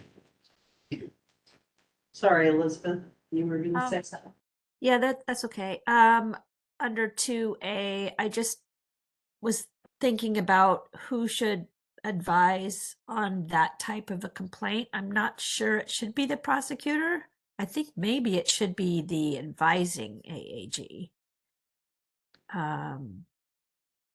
Just thinking through, the prosecutor prosecutes on behalf of the board. I'm not sure the prosecutor that you want the prosecutor to be advising on prosecuting actual board members. Elizabeth, would you be satisfied if they struck the word prosecutor? Yeah, just strike the word prosecutor and just say AAG. That's a better idea.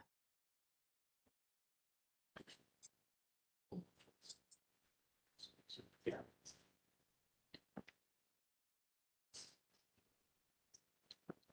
So do we need to make a motion on that change? Okay, I'll move as a friendly amendment to modify the language of 2A. Right. And is there a second, with the second, since I was in the mover, you also find that there? Okay, thank you. Any other discussion?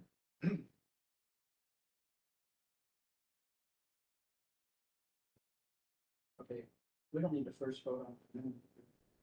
No, it's friendly. Okay. All right, it's been moved and seconded to accept policy 39 document. All those in favor of the motion, please say aye. Aye. Any opposed? All right, thank you. Motion carries. 5.3 Director's Evaluation. This is really more of a report out. Had a very good discussion, the board with Ken. And have completed the evaluation that we submitted to HR for your files. On behalf of the board, we very much appreciate what you do for the agency. We're glad you're with us. So thank you very much. Honored to be here. Any other discussion or input on that topic?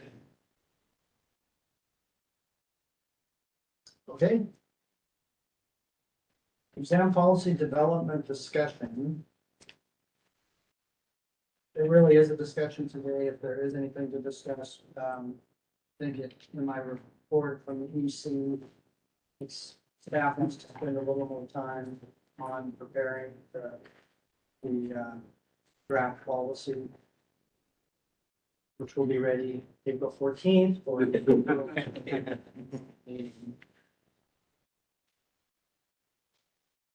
Yeah, thank you, Shannon.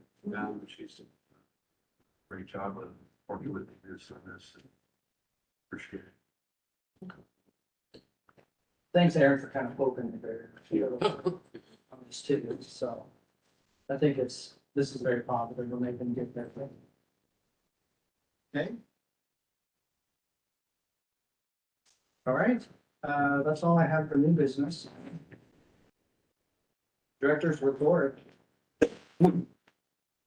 So you guys all had a chance to ask about financial reports, so we're going to move beyond that. Again, if there are any comments or questions, please contact myself for the next 4 days, or Chris for a couple months on. And she can get a hold of Ian for you, or if soon you'll have direct access to Ian, if you give a call. Agency operations, we've covered a lot of that in the report from the executive committee already. Are there any questions about that? That we may have missed?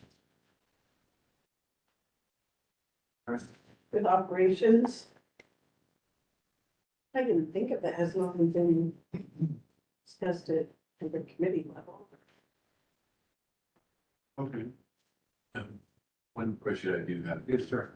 At one point in time, not sure what meeting it was, you mentioned that there was a potential, or at least a talk within the state government that combining or sort of getting all state agencies into a less buildings, less sporadic, spread out, than kind of bringing them together. Is there any? Yeah, and so Chris is gonna take kind of lead on that in the future, but right now, our understanding is that the lease reduction numbers that OFM lease and property management, the numbers that they targeted have been met.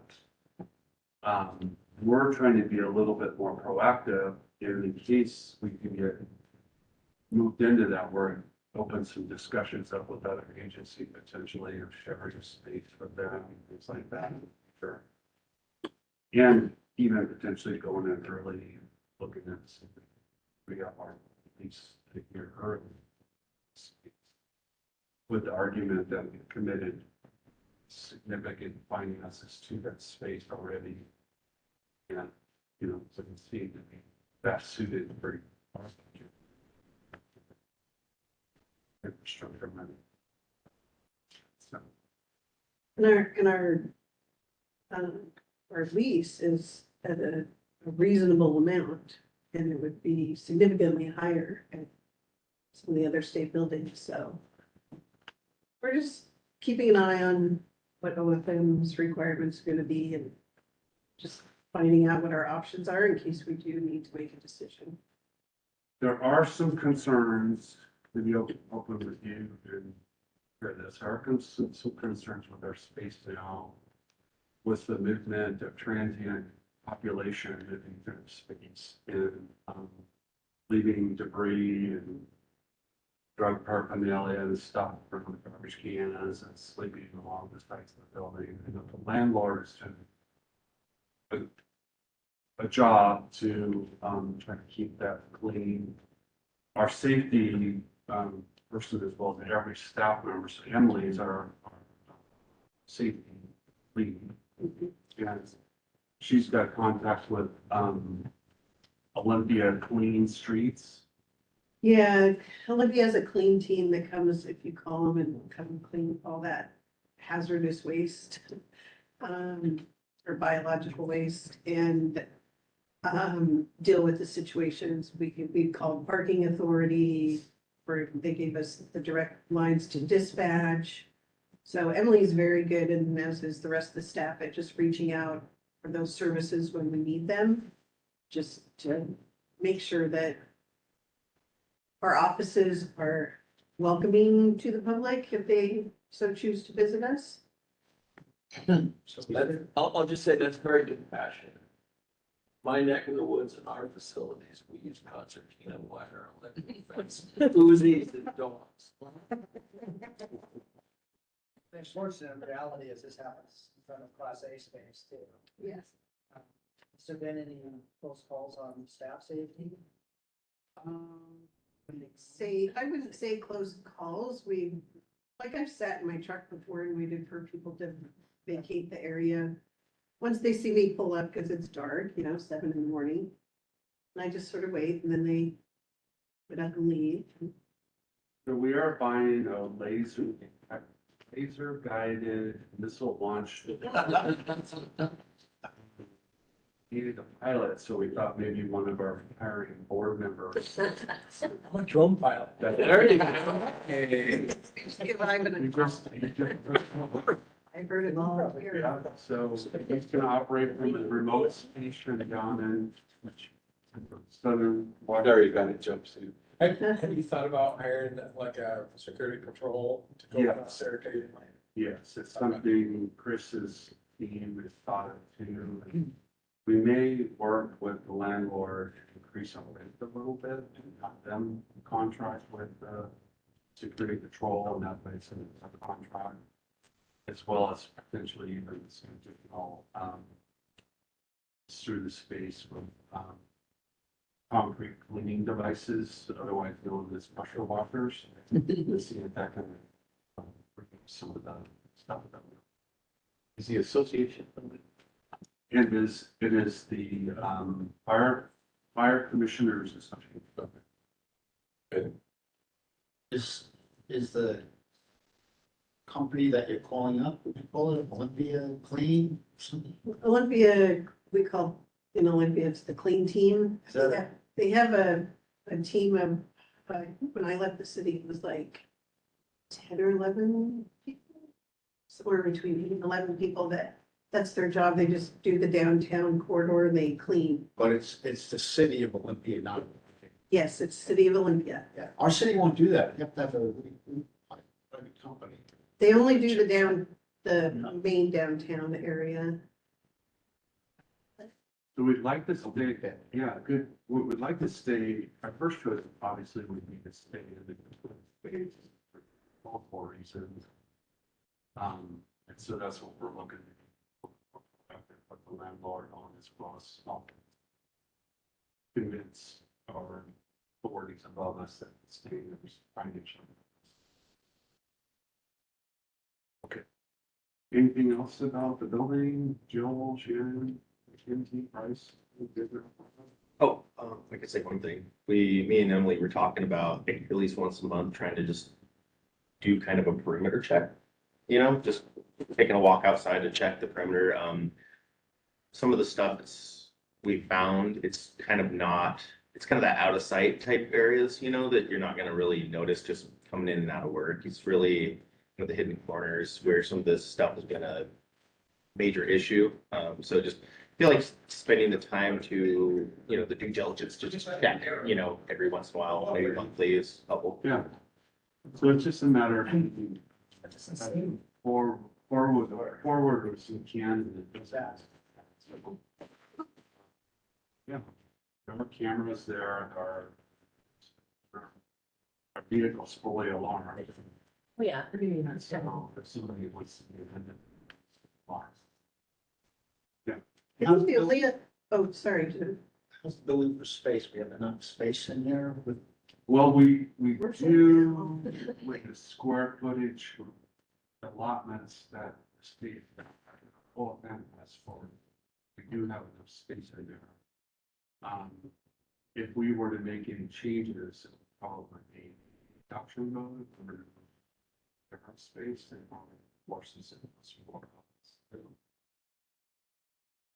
We only right now occupy the space roughly 45% of the time. Staff members, we have a very flexible schedule. 2 days in the office for most people. 3, price 3. All the time. 4. Yeah, I live close, I've come home. And then Greg Schieberstein's there pretty much everything. So when the office has all of our staff members, it's quite noisy. And so, because we're all loudspeakers. There's a few quiet ones, but they're learning to speak.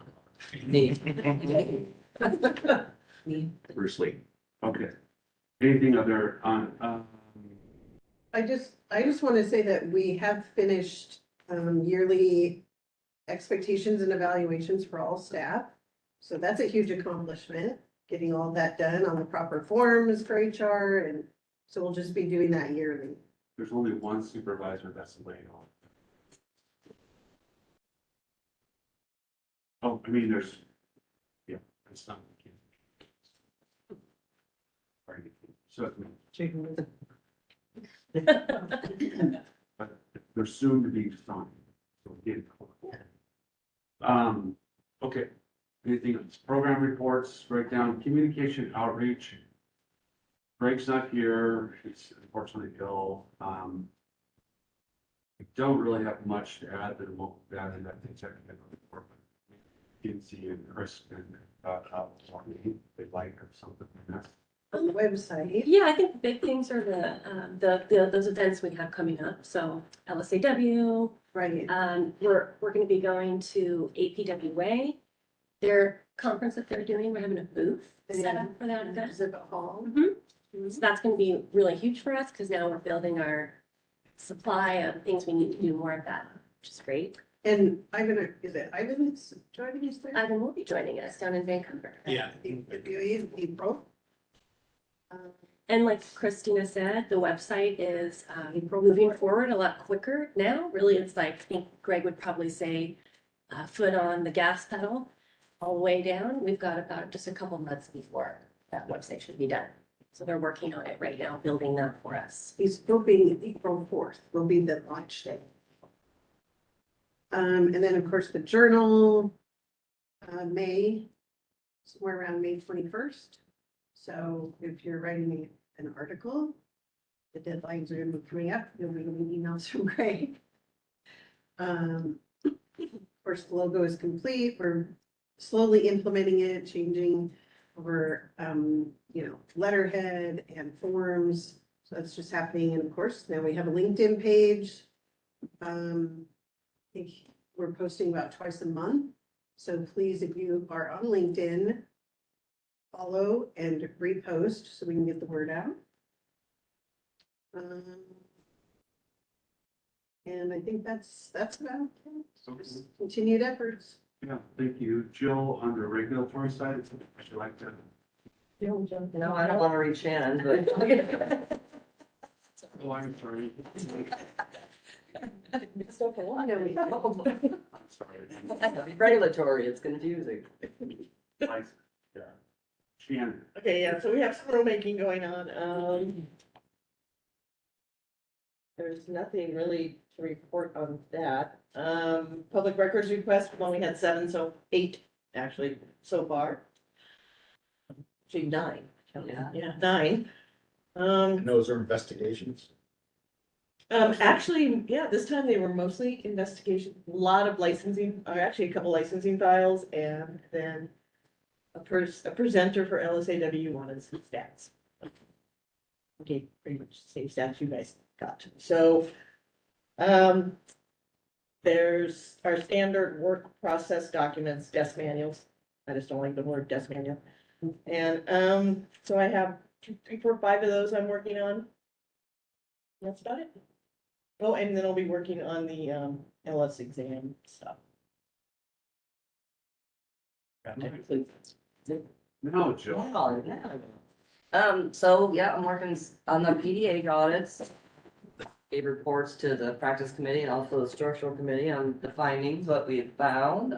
We are finding, we'll continue to do that with them. Vaughn and I are still trying to figure out what's going on with Polaris and trying to get that set up, so it's working correctly. I found this last time when I put a flag on their license so they can't renew online until they provide their audits, it's automatically sending out a email now that it wasn't doing that before. And so I'm sending this email out and then they're getting one from DOL. It was really confusing them. So we're trying to figure that out and get that fixed.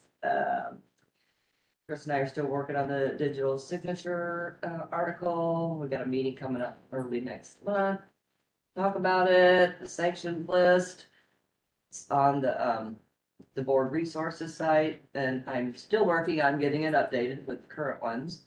And also on the desk reference guide. And luckily, mine is pretty much already written with all of the work that we did, during the practice committee and the whole complaint process and having it all typed up. And it's just, yeah, just gotta put it into a nice little manual. Thank you. All right, Chris, were you gonna talk about the license? There we go. I will try. I haven't had One question, sorry, Chris. Yeah. Before you do.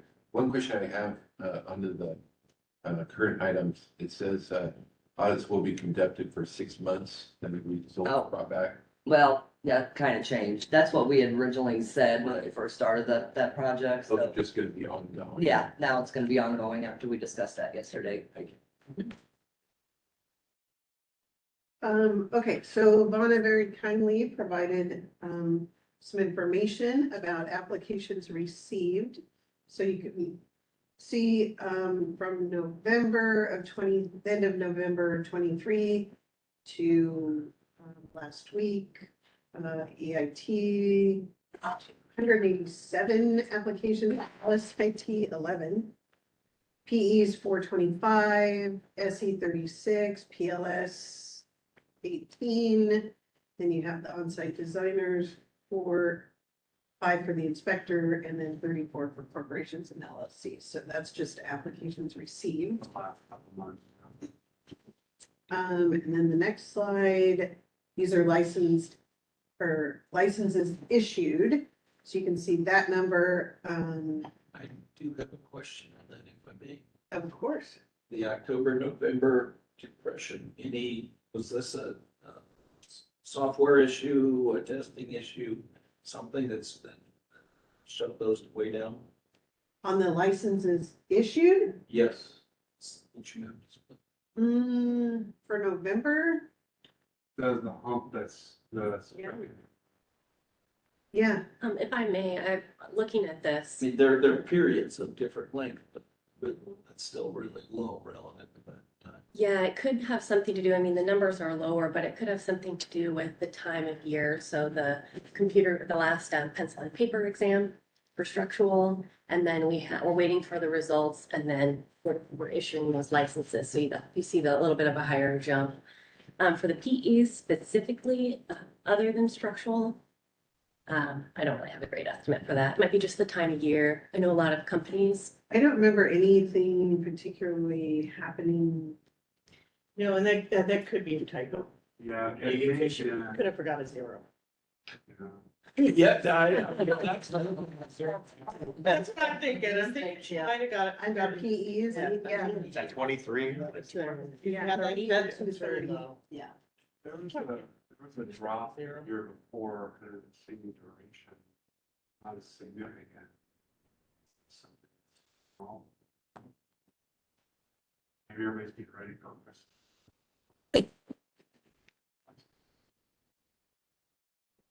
Good point. Yeah, I'll check on that, make sure it's updated in the next meeting. Here's a report on active licenses. Just know we had to skew the PEs, so things are helpful. Yeah. So, You need to put it along with. Yeah. not a lot of change there. And then she's currently working on the on-site specific exams. She's working with Danis on the on-site job task analysis. So she's setting up meetings and we have a timeline for that. It should be pretty much wrapped up in 2-3 months. Yeah, Timeline we do have a. for on-site. Item writing with PLS, subject matter experts and on-site. Training. Yeah. That's Part of the contract, the current contract. Yes, that's true. She's part of the group working on updating webpage content, monitoring Polaris issues. So Ken and I have a monthly meeting with DOL, so we bring these up. They have been working on them, so that's been good. But you know, it's Polaris, it's ongoing. And as of 20 minutes ago, we don't have a signed here. Yes. Agreement on the. Yes, I saw that. Thank you, Ken. And Elizabeth for all of her work on that too. Second one is since we became. It's the second, the first one was when we first became an agency. And this is for the big one. So the 1 year addendum. Here we go. Does that include expense? Well, Yeah, it's not it's still gonna be, there's a limit, but there's still additional charges that could be added to this extract, but it should be a lot cleaner. There shouldn't be as much just thrown in. That's- Ian didn't explain that, by the way, and I'm sorry to see this still talking about it, but as resolved and sort of catch up with the difference in the revenues versus what was tracked in Polaris versus what was tracked at the research. Like, for example, now, looks like it's closer to even. Yeah. So, Anna's going to be providing reports to Ian each month about what's been processed through so that he can start reconciling what we should be getting versus what we're getting. We know there's going to be lags, so. Yeah. Okay, law review, computer-based testing. We're doing a competitive solicitation on that, to get a LMS, learning management system, so that we can put the law reviews computer-based, which is going to free up a very large portion of staff time, with the potential of being able to provide actual training online in the future. So more to come on that. Skatefront, still loading item banks for the next test, and I should be actually getting AutoCAD loaded this next week, so I'll be able to put together the sketches for the new sketches they need. So just get those images uploaded and do some test analysis. So, let's see. Box cleanup. I don't know. I haven't dealt with box, but I guess that's just all ongoing. Yeah, we're done with that. Yeah. Okay. Well, so they're off the box. Yeah. That's all that. Historical data update. That's part of what staff's been working on in extra time. And then she's providing some revenue data for Ian. So that's about it. Mackenzie? All right. So this is not a whole lot different from the last report because we're basically working on the same stuff.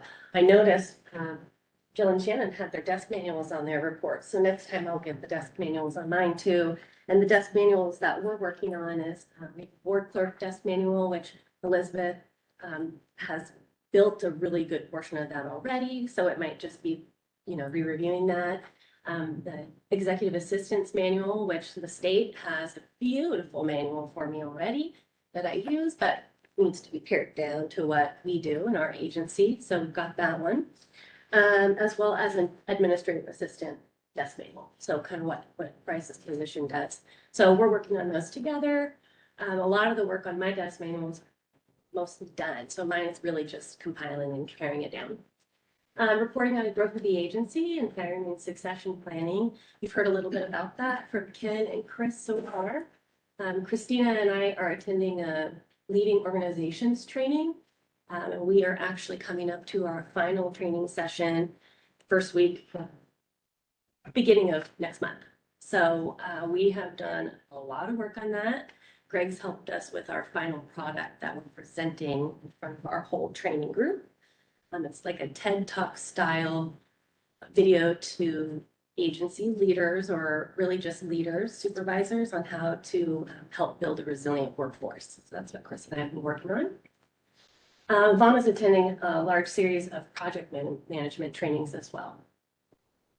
We always definitely tell staff to sign up for training when they can, as much as we can push them to do so. We're working on recruiting new board members, and Christina and Ken are taking that on, as well as all of our other board members are participating in that a little bit. Sounds like we'll have a lot going on at the LSAW meetings, and that will be part of it as well. Employee engagement, just I listed a couple quick things here. We're working on a staff summer retreat, which is really exciting because we haven't done one in years, and really excited to just get out, do some team building exercises and eat some food and have a good time. Public Service Recognition Week is coming up, and part of some of the swag that we're getting for outreach is also going to be considered when it comes to public service recognition. So little gifts to our staff members, things like that, potentially participating as an agency in that next year when we have all of our booth supplies prepared. Bryce is a part of the Washington State Productivity Board. He's taking the lead for our agency on that, and previously had some training when he was Secretary of State. He actually worked closely with the person who runs that at the Productivity Board. And what it's about, in short, is really if you have a big idea that could help save money, time for the state, you submit that through your agency, and there's a possibility for monetary reward that can be split between That's staff. where the Learjet comes in. So Bryce is leading that, and really just think about the things that we're doing, and is it a big idea that we could possibly be picked up on by the Productivity Board and be rewarded for it? The admin policies, same thing, still working on a ton of policies, constantly working on more. A couple that we could take off there would be the continuity of operations plan. We already have that. That's more of a title change to one of our policies. Let's see, form updates. That's including, it was part of the legal background question being added back onto our applications and renewal forms. That's done. It's really just now making sure that we're putting the logo on all of our forms, brand new logo, and then looking for accessibility, ways that we can, what are we asking? Do we need to be asking it? Is this easy to read? Things like that. Can anybody access it? Website updates, we've talked about that. We're a part of that. We've got a lot of our staff members working on content updates. The logo is being trademarked right now by Secretary of State. We submitted over an application for that. And then required training, still working on the same training, nothing new really to report on that. And then just a couple completed items. There's so much more that I don't have on this report, but just some highlights. Performance evaluations, which we touched on. Walt Dale, of course, is now onboarded as our new Pro Tem PLS board member. The social media policy, we completed that. We're also working on a contract for social media archiving, and we're in luck that we found a couple vendors that are on the statewide contracts list. So that's excellent. Working on getting that finalized. And then, of course, completed that director evaluation procedure today. It was basically the final piece of that.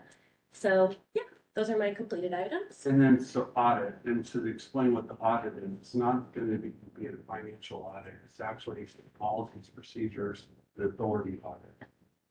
And so the state auditor will come in and take a look at everything we do and make sure that we track that all the way from how we do it, it's either the process and authority we're being given by law or rule or policies that we've written. So McKinsey's work to get a lot of this patch test that we really don't. Yeah, and thank you for mentioning that. I'd like to add that in June, I'm going to really do a deep dive and do a final internal, well, not final, but an internal audit with myself. And I'm going to get some help from Shannon and Jill too, so that we can just do a really good look over of what we have, what do we need, if there's anything that we need to tighten up. So, yeah. Okay. Thank you. Any questions for any of the staff members on just so we talked about April strategic planning. So what we like to do is have the first half or last half, you guys decide the Wednesday to work on strategic planning, getting our items down and format and assign them appropriately. So wanted to bring that to your attention, suggesting that so maybe which committee meetings will be releasing around. Yeah, what committee meetings do happen in person that day is short. There won't be time for all of them to meet in person, so we'll have to decide which will be virtual before.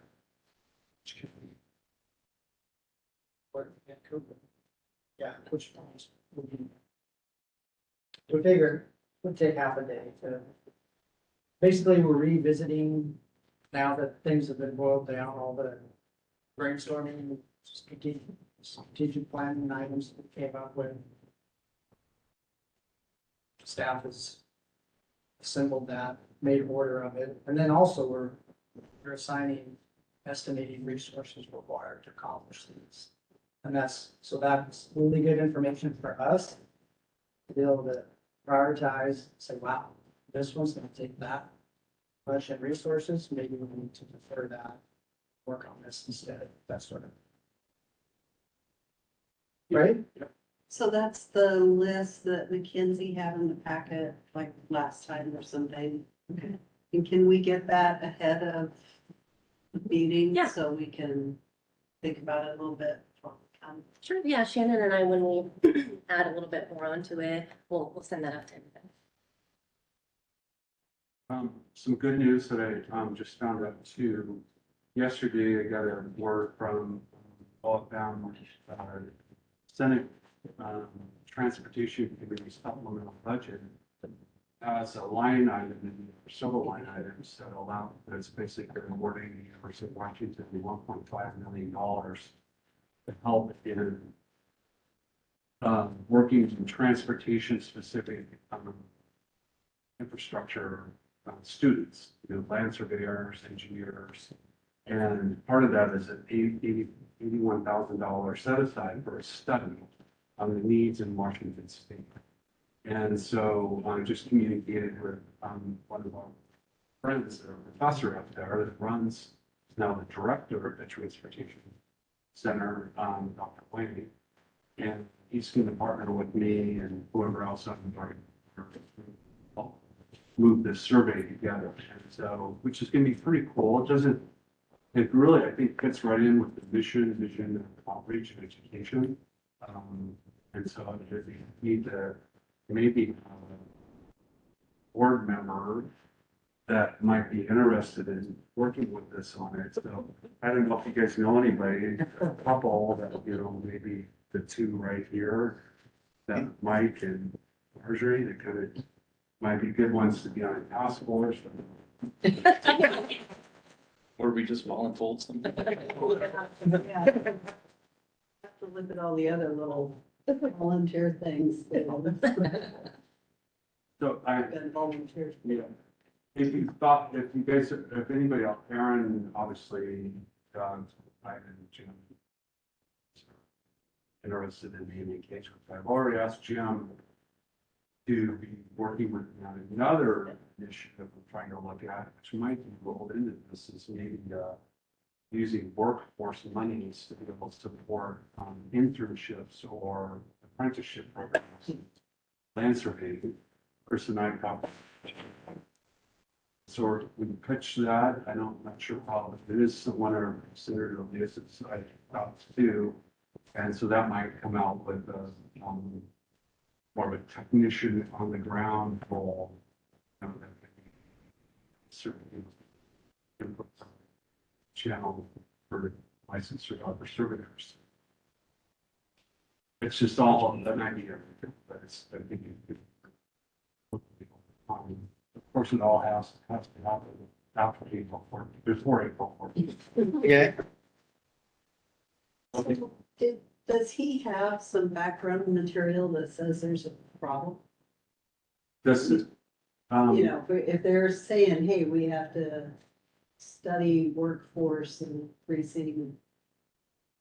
so Distinction, what he, whatever, it's like, what is do they have information that they base this on? we can ask them for how they develop their thing. We talked about it briefly for maybe 5 minutes in his office. And then discussed it with the transportation staff lead. Or other information, but what I've learned just by my research, and at least by the state of Michigan, I have a program that the Michigan DOT Show as a trails back into the infrastructure. We could, I'll try to get the shrinking of that force, of the need of the work.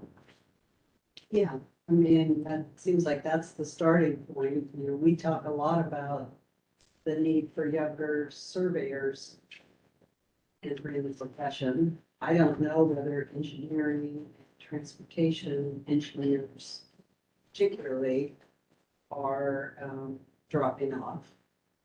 So is there some information that they've? IEEE's been predicting a drop off for a long time. They've done a In lot. just specific engineering fields or? So engineers that's in all general? the electrical and electronics engineers, they've had that, their radar. Gosh, I think it's 5 or 10 years now. And they're seeing the general trend that the amount of electricals coming out of college is not gonna be what the workforce is gonna do. And the last report I have, NCAAS and the United Kingdom supposedly, from my understanding, the last one, which was this Saturday, the NCAAS signed a memorandum of agreement with the Kingdom on certified engineer agreement on allowing for trade transfer of labor. So, and as you're aware, Sean and I met with Kay the day that the governor signed our MOU. Basically, stating that engineering, land surveying, architectural trades or labor professions are some of the labor trade. That's the guy. So, knowing that NCAAS will have, I think it approved by the board, I think it has to go in front of council. I'm sure it does. But, with that agreement, we'll probably need to start looking at how to approach our statewide agreement. Okay.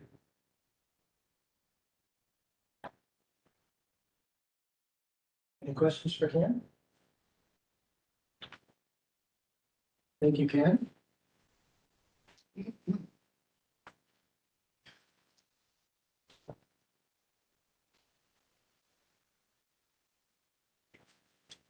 All right, that moves us to item 7, Assistant Attorney General's report. Elizabeth, are you still with us? I am here. Hello. I'm not on camera because I look horrible and I don't want to expose anybody to that. And I don't have a report today. As usual, I will ask Ken. Ken, do I have a report for today? I don't think so. Okay, that's what I thought. But I'm always here if any of you have questions, I'm always here to, look something up if you want me to. Yeah, thank you. Sounds like you need some chicken soup or something. I do. Yeah.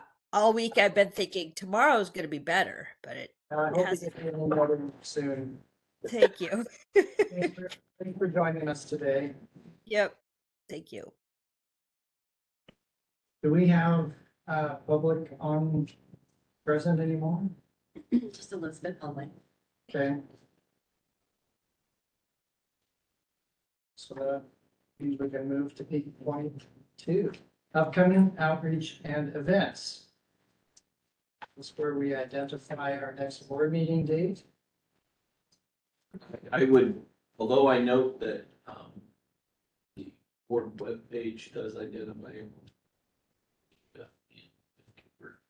our last board minutes indicated the 11th and 12th. It's detailed the next board meeting.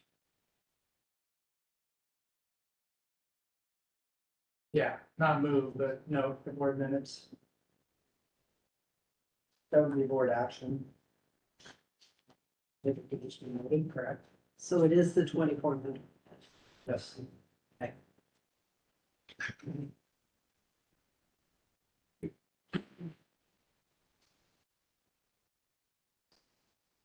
And I guess, Chris, you and I, if we want to talk to the other upcoming events. Is this the right time? So before we do that, so this is 24th and 25th, so how is that going to play into the committee reports? Or, I'm sorry, the strategic finance, so are we suggesting that, I mean, you said that, yeah, we're gonna have to condense committees, but given yesterday's sort of time frame, do we think that it's gonna be the 24th, 25th, but then also some hybrid ones before then for virtual ones before then? On April 14th. Prior to April 14th. We'll have the committee meetings on Teams. Via Teams virtual. In Olympia location. Or you can come to the Olympia location prior to the 24th. Here's like they had juries when starting second. Darn. I have jury duty right now. Yeah, I was. I'm gonna be virtual, I don't know. And so, refresh my memory, so, was it you that can, I am the problem child. now he is too. Oh, why they, No, it was the 17th and 18th.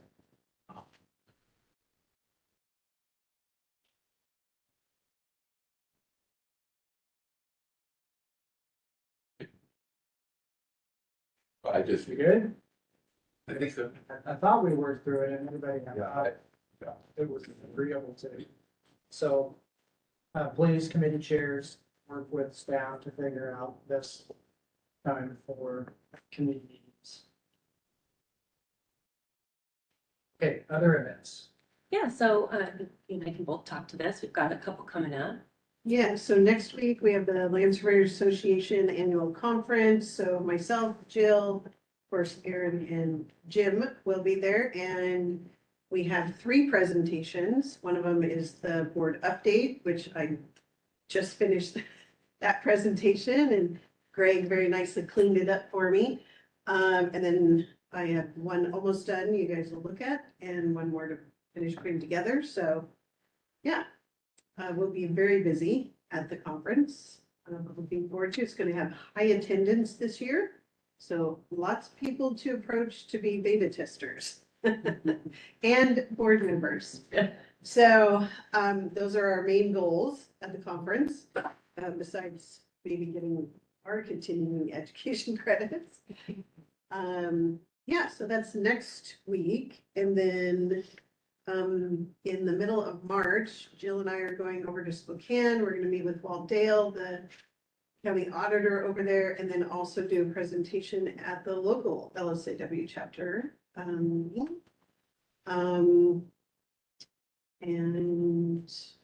I think, oh, and then of course we have the APWA exhibit.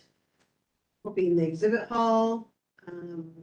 Greg and Mackenzie have been putting together the booth materials. So if you guys have any suggestions on handouts, information, and Ivan will be joining us there. So that's, what else do we have? We've got in the middle of March after our in Spokane, we'll have the, I don't want to say state specific exam, we'll have the Washington exams for on-site designers and professional land surveyors. We'll be in Spokane as usual, but this time we'll be in Tumwater around the Olympia area. So Tumwater and Spokane, that's the 22nd of March. Chris touched over APWA, and then of course, as everybody knows, in May, we've got the NCEES Western Zone interim meeting. Those are just some upcoming events. A quick question, June meeting in Port Angeles, do you have a room name? Unfortunately, I'm still working on it. My hope is that the Olympic Lodge has space for us. Oh, you didn't get it at the field center? Oh, I'm sorry, no, we did. So the meeting event is at the field center. So the meeting location, but we'll have to find, of course, hotels, so that's what we're working Do you know on. what the meeting was at the field center? I can look it up for you, and I can let you know. Yeah, I want to go check it out. that would be excellent. Staying at Jim's house. It looks, it looks beautiful. Nice It view. is beautiful. I just hope I have a water view one. That's what I'm hoping. I'll let you know. I saw that room, the glass looking. Oh, yeah. It's awesome. Yeah, and then I need to get also with you about, food, because I think Jim was, And that's the other thing, because I don't believe they allow to bring in food. They will possibly let you have a caterer, but my wife isn't an official caterer, so Yeah. trying to figure that out. yes, so I'll get more information for you too about that. But I agree with your statement, I think. What's the definition of catering? So, Well, she, you know, she doesn't have a license to cook food, so I don't know. Food, right. yeah. I think a survey mapping and catering.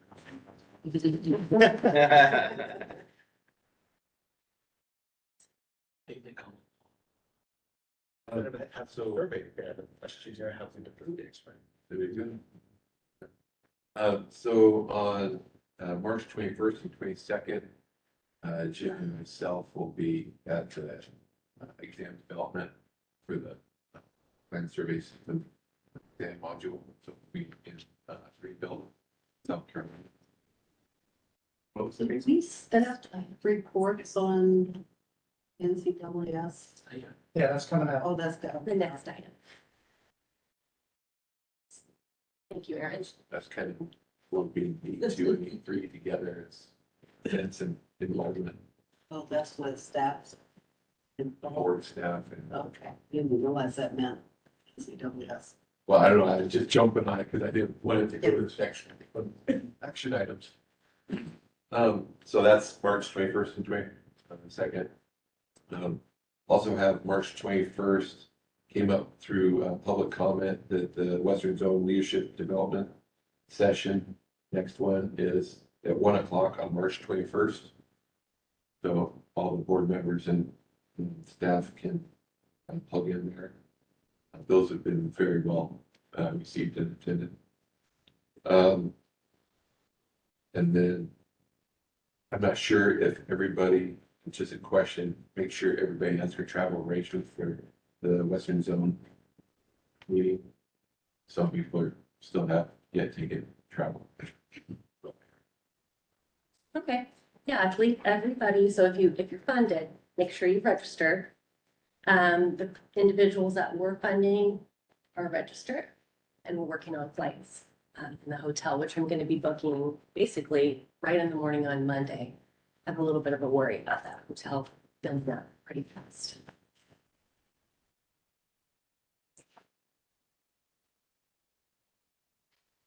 Okay, need more on outreach and events?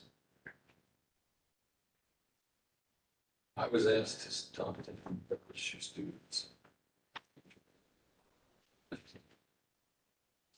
That she.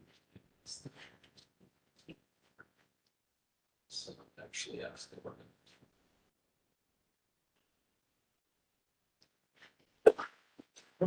Thanks for doing that.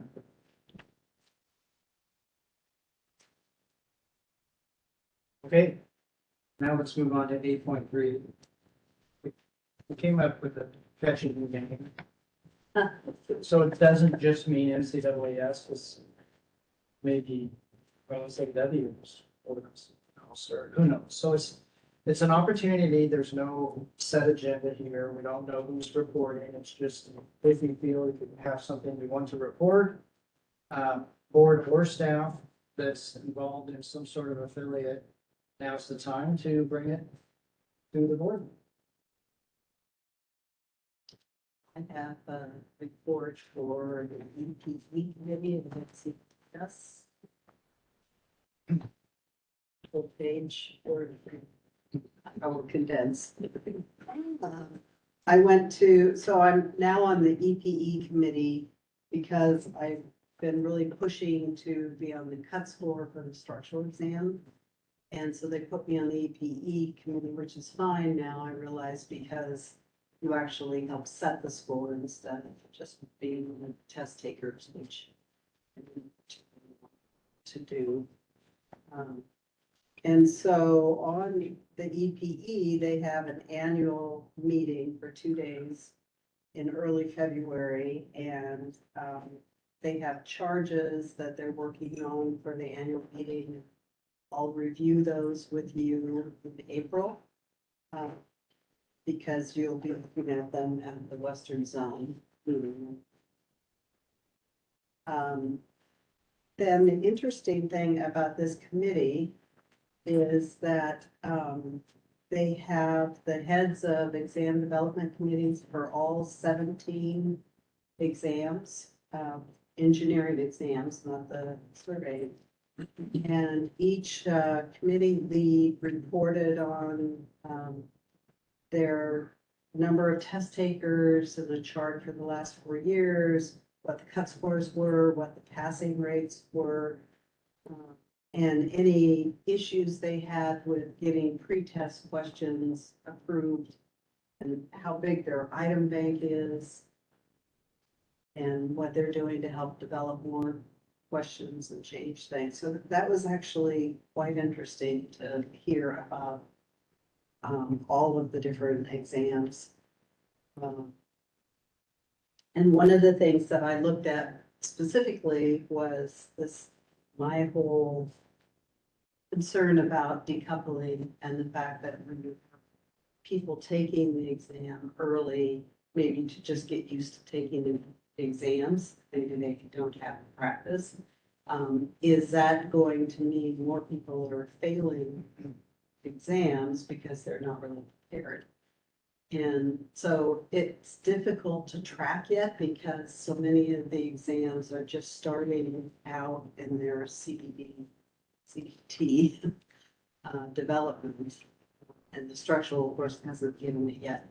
But in all of the exams, I did not see a fall off in the passing rate for repeat takers. So what I'm looking at, they had the total number of people that took the exam, that passed the exam, or how many people passed the exam for each year, and how many repeat takers passed the exam. And so that seems to maintain the same percentage so far. So, and it disproves my concern that the number of people are gonna go up and that they'll potentially adjust cut scores, but none of that seems to bear out yet. And then they talked about the PAC studies that were in development, as well as some of the ones that have been finished. And I've already mentioned the PE civil exam and the fact that it's not really a breadth exam anymore, but that it's a deeper exam. And so that was one of the things I learned there. It was interesting to me to have time to meet various different people, not only on this committee from different areas, but that were in exam development, and just talk to them, you know, about kind of what's happening in their states and some of the issues that they're facing. So that was good.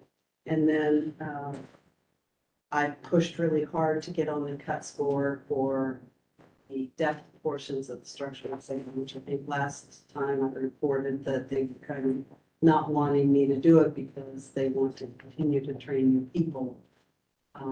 I am the only person on that committee that is a licensed structural engineer. And other than Sean St. Clair from Oregon, I'm really the only person from the Western states that actually license structural engineers. And so I pushed very hard to say I thought it was important just from a validity standpoint that I help with the cut score. So they agreed, since nobody else was particularly volunteering on the committee, to let me attend that. And that is during the same dates as the Western Zone that Thursday or that Friday, Saturday, and then I stay over and play on Sunday and then do it again on Monday and Tuesday. So I wanted to do the whole thing. So that's in May. And that is pretty much a summary of that. Yeah, I'm glad you're doing that. It's seemed like appropriate representation, so I'm glad you're involved. It's difficult because it's such challenging travel. And I think that that probably keeps people from the western states from wanting to participate very long. Going to Greenville. Yeah, you know, after my flights were delayed and I changed the way the connecting flight location on that, and I get there at 12:30 at night, and I have an 8 o'clock meeting the next morning, and I thought, you know, I'm not doing this next year. Well, thank you. But yeah, so I think it would be nice if they would do some of this on the West Coast. They feel like there are conflicts with confidentiality, so they want Well, even some of their, I understand even some of their conference calls are not convenient for other high seismic states like Alaska and Hawaii. You know, it's like, I don't know. That's one of the things that he can do though is, like George is the chair of PPE. And so he's, I don't know, to more of the chairs need to be Western, so yeah. people. So that way you can. And have your meetings at 8 PM, sit. I mean, that's like EPP, that was, you know, that was in Tampa, because at that point in time, the chair, he's a central zone guy, and so it wasn't too bad for him to travel to Tampa. So, but I think as we get more chairs of the Western zone, that we could, and that was one of my key things that I said that I would do if I ever became leader, is all the times are gonna be devoted to. So I think another kudo to our agency, I'm gathering in conversations like with Dr. Q in California, they don't necessarily fund activity like where needed. That seems to be. Well, limiting NCWS some. pays expenses, and they give you an expense check to cover if you had to park at the airport or whatever's going on. So, I mean, it's only your time that's not funded, but for state pays for that. Dr. Q is working as a civil servant, I think. Important. It does seem like California is very underrepresented. When I did the first cut score, when we were there, Ken, oh no, I guess there were a couple from San Francisco. You know, the one doctor. Right. Yeah. And so I am concerned for this next cut score, which is a lot about seismic, that they get enough Western state representation, since we're the ones that use the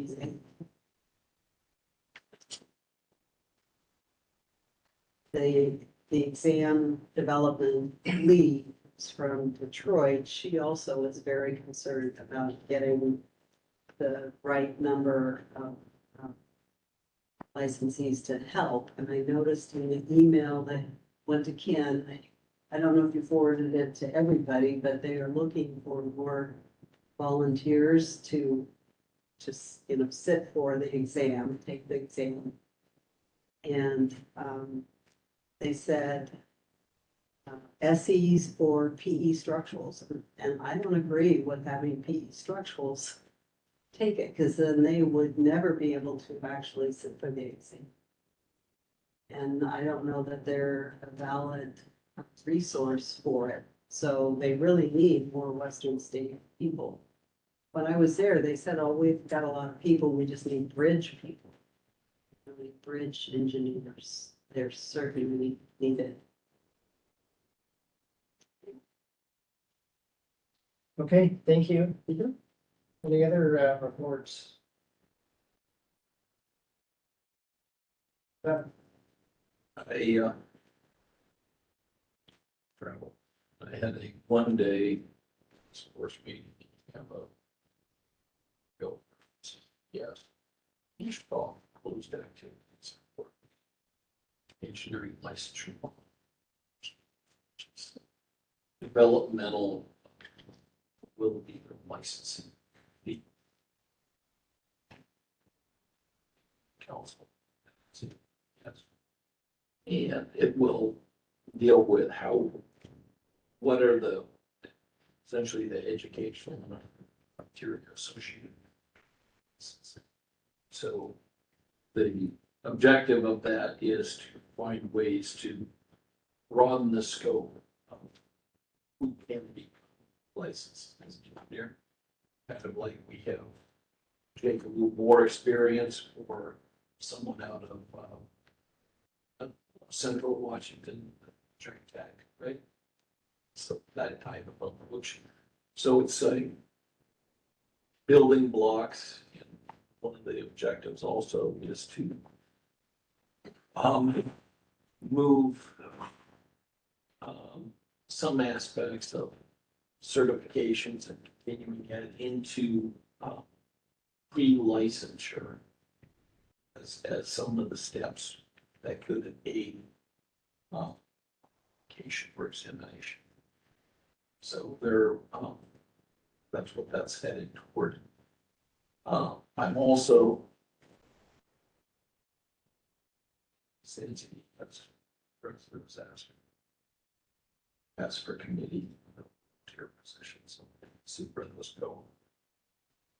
The NSPE president asked me to do its COPA, which is his policy committee on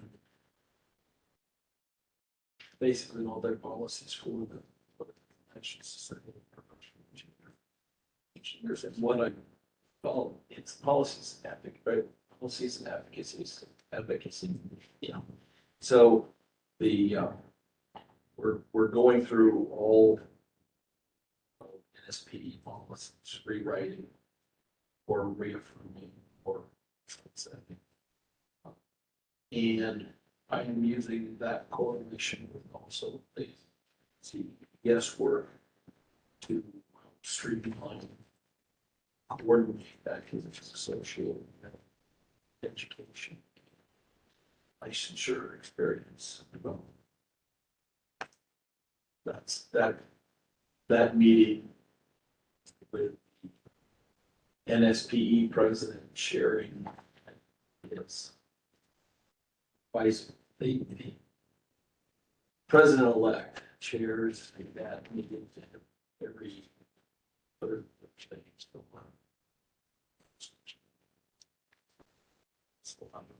Most of the work is small group. Perhaps this one we're getting some many other people that bounce it around across. Okay, good, thank you. I do have something on EPP that I want to report on the exam policies and procedures committee here at CWS. So one of the things that's going to come up at the annual meeting in Chicago is that one of the policies is going to be centered around what the process is for motions at the annual meeting on the floor and how some if a committee reports out or a motion is suggested by any of the committees that there could be an amendment to that motion floor and how that motion from the floor is going to be processed and if it's gonna be voted on by the council. And the example is that, like Marjorie suggested, EPE, takes all this time to develop this recommendation motion in front of the council, at the annual meeting. Well, if there's any member board state can go up and do an amendment to that motion, it could be voted on at the floor right then and there and could be effective. And it, So we need to think about this more in April, because Right. that specific charge is being reevaluated by all of the committee, all three. yeah, yes, EPE and EP. I would just want to make sure that it's on everybody's plate because it will be it's sort of something that may affect like just the overall process of meetings, business meetings. To ensure that motions brought up to the floor doesn't curb any sort of activity or, good ideas, but it doesn't have disastrous effects to work that's already been done. So anyway, I just figured that up as there was something that we discussed at EPP. Also was discussed as it's a full court press on the policies and procedures for all the examinations and of course representation from EPE and EPS come to the EPP committee, and so some of the language of some of the policies are being changed to more update current styles of talking about, instead of surveyors, talking about professional surveyors, instead of engineers, talking about professional engineers, those types of updates. Also, procedures as to how applicants or candidates are processed through in order to take the exam procedures that may be affected by peer review or a vendor. Those are all under the auspices of EPP, and so those are all considered. So when we met in Tampa at the end of January for 2 days, those are the items that we. Thank you. The 2 days. Anyone else? Okay, thank you. Let's go to action items from this meeting. Excuse me. So I picked up two, there may be more, so please let me know if you've got any others that filed a 0103 for WAC 19621 and to make edits to the policy 39 as we described earlier in the meeting and then send to Dave for signature.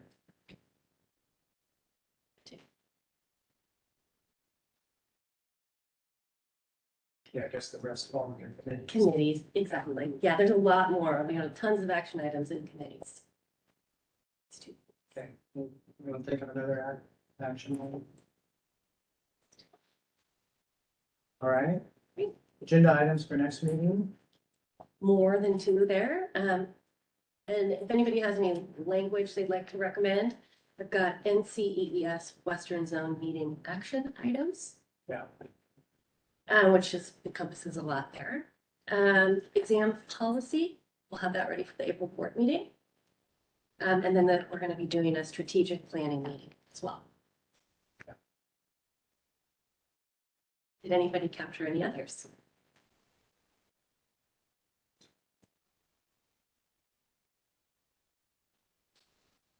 Ready? So it's item 9. Anyone want to keep meeting? I move with adjourn. So. Okay. All in favor? I Any opposed? Okay. Thank you, Elizabeth. Thanks, guys. Bye. Hope you get better. Thank you. Feel better. Are you gonna make the 3 o'clock? Is that what you're going for, is the 3 o'clock? Ah, here's whack.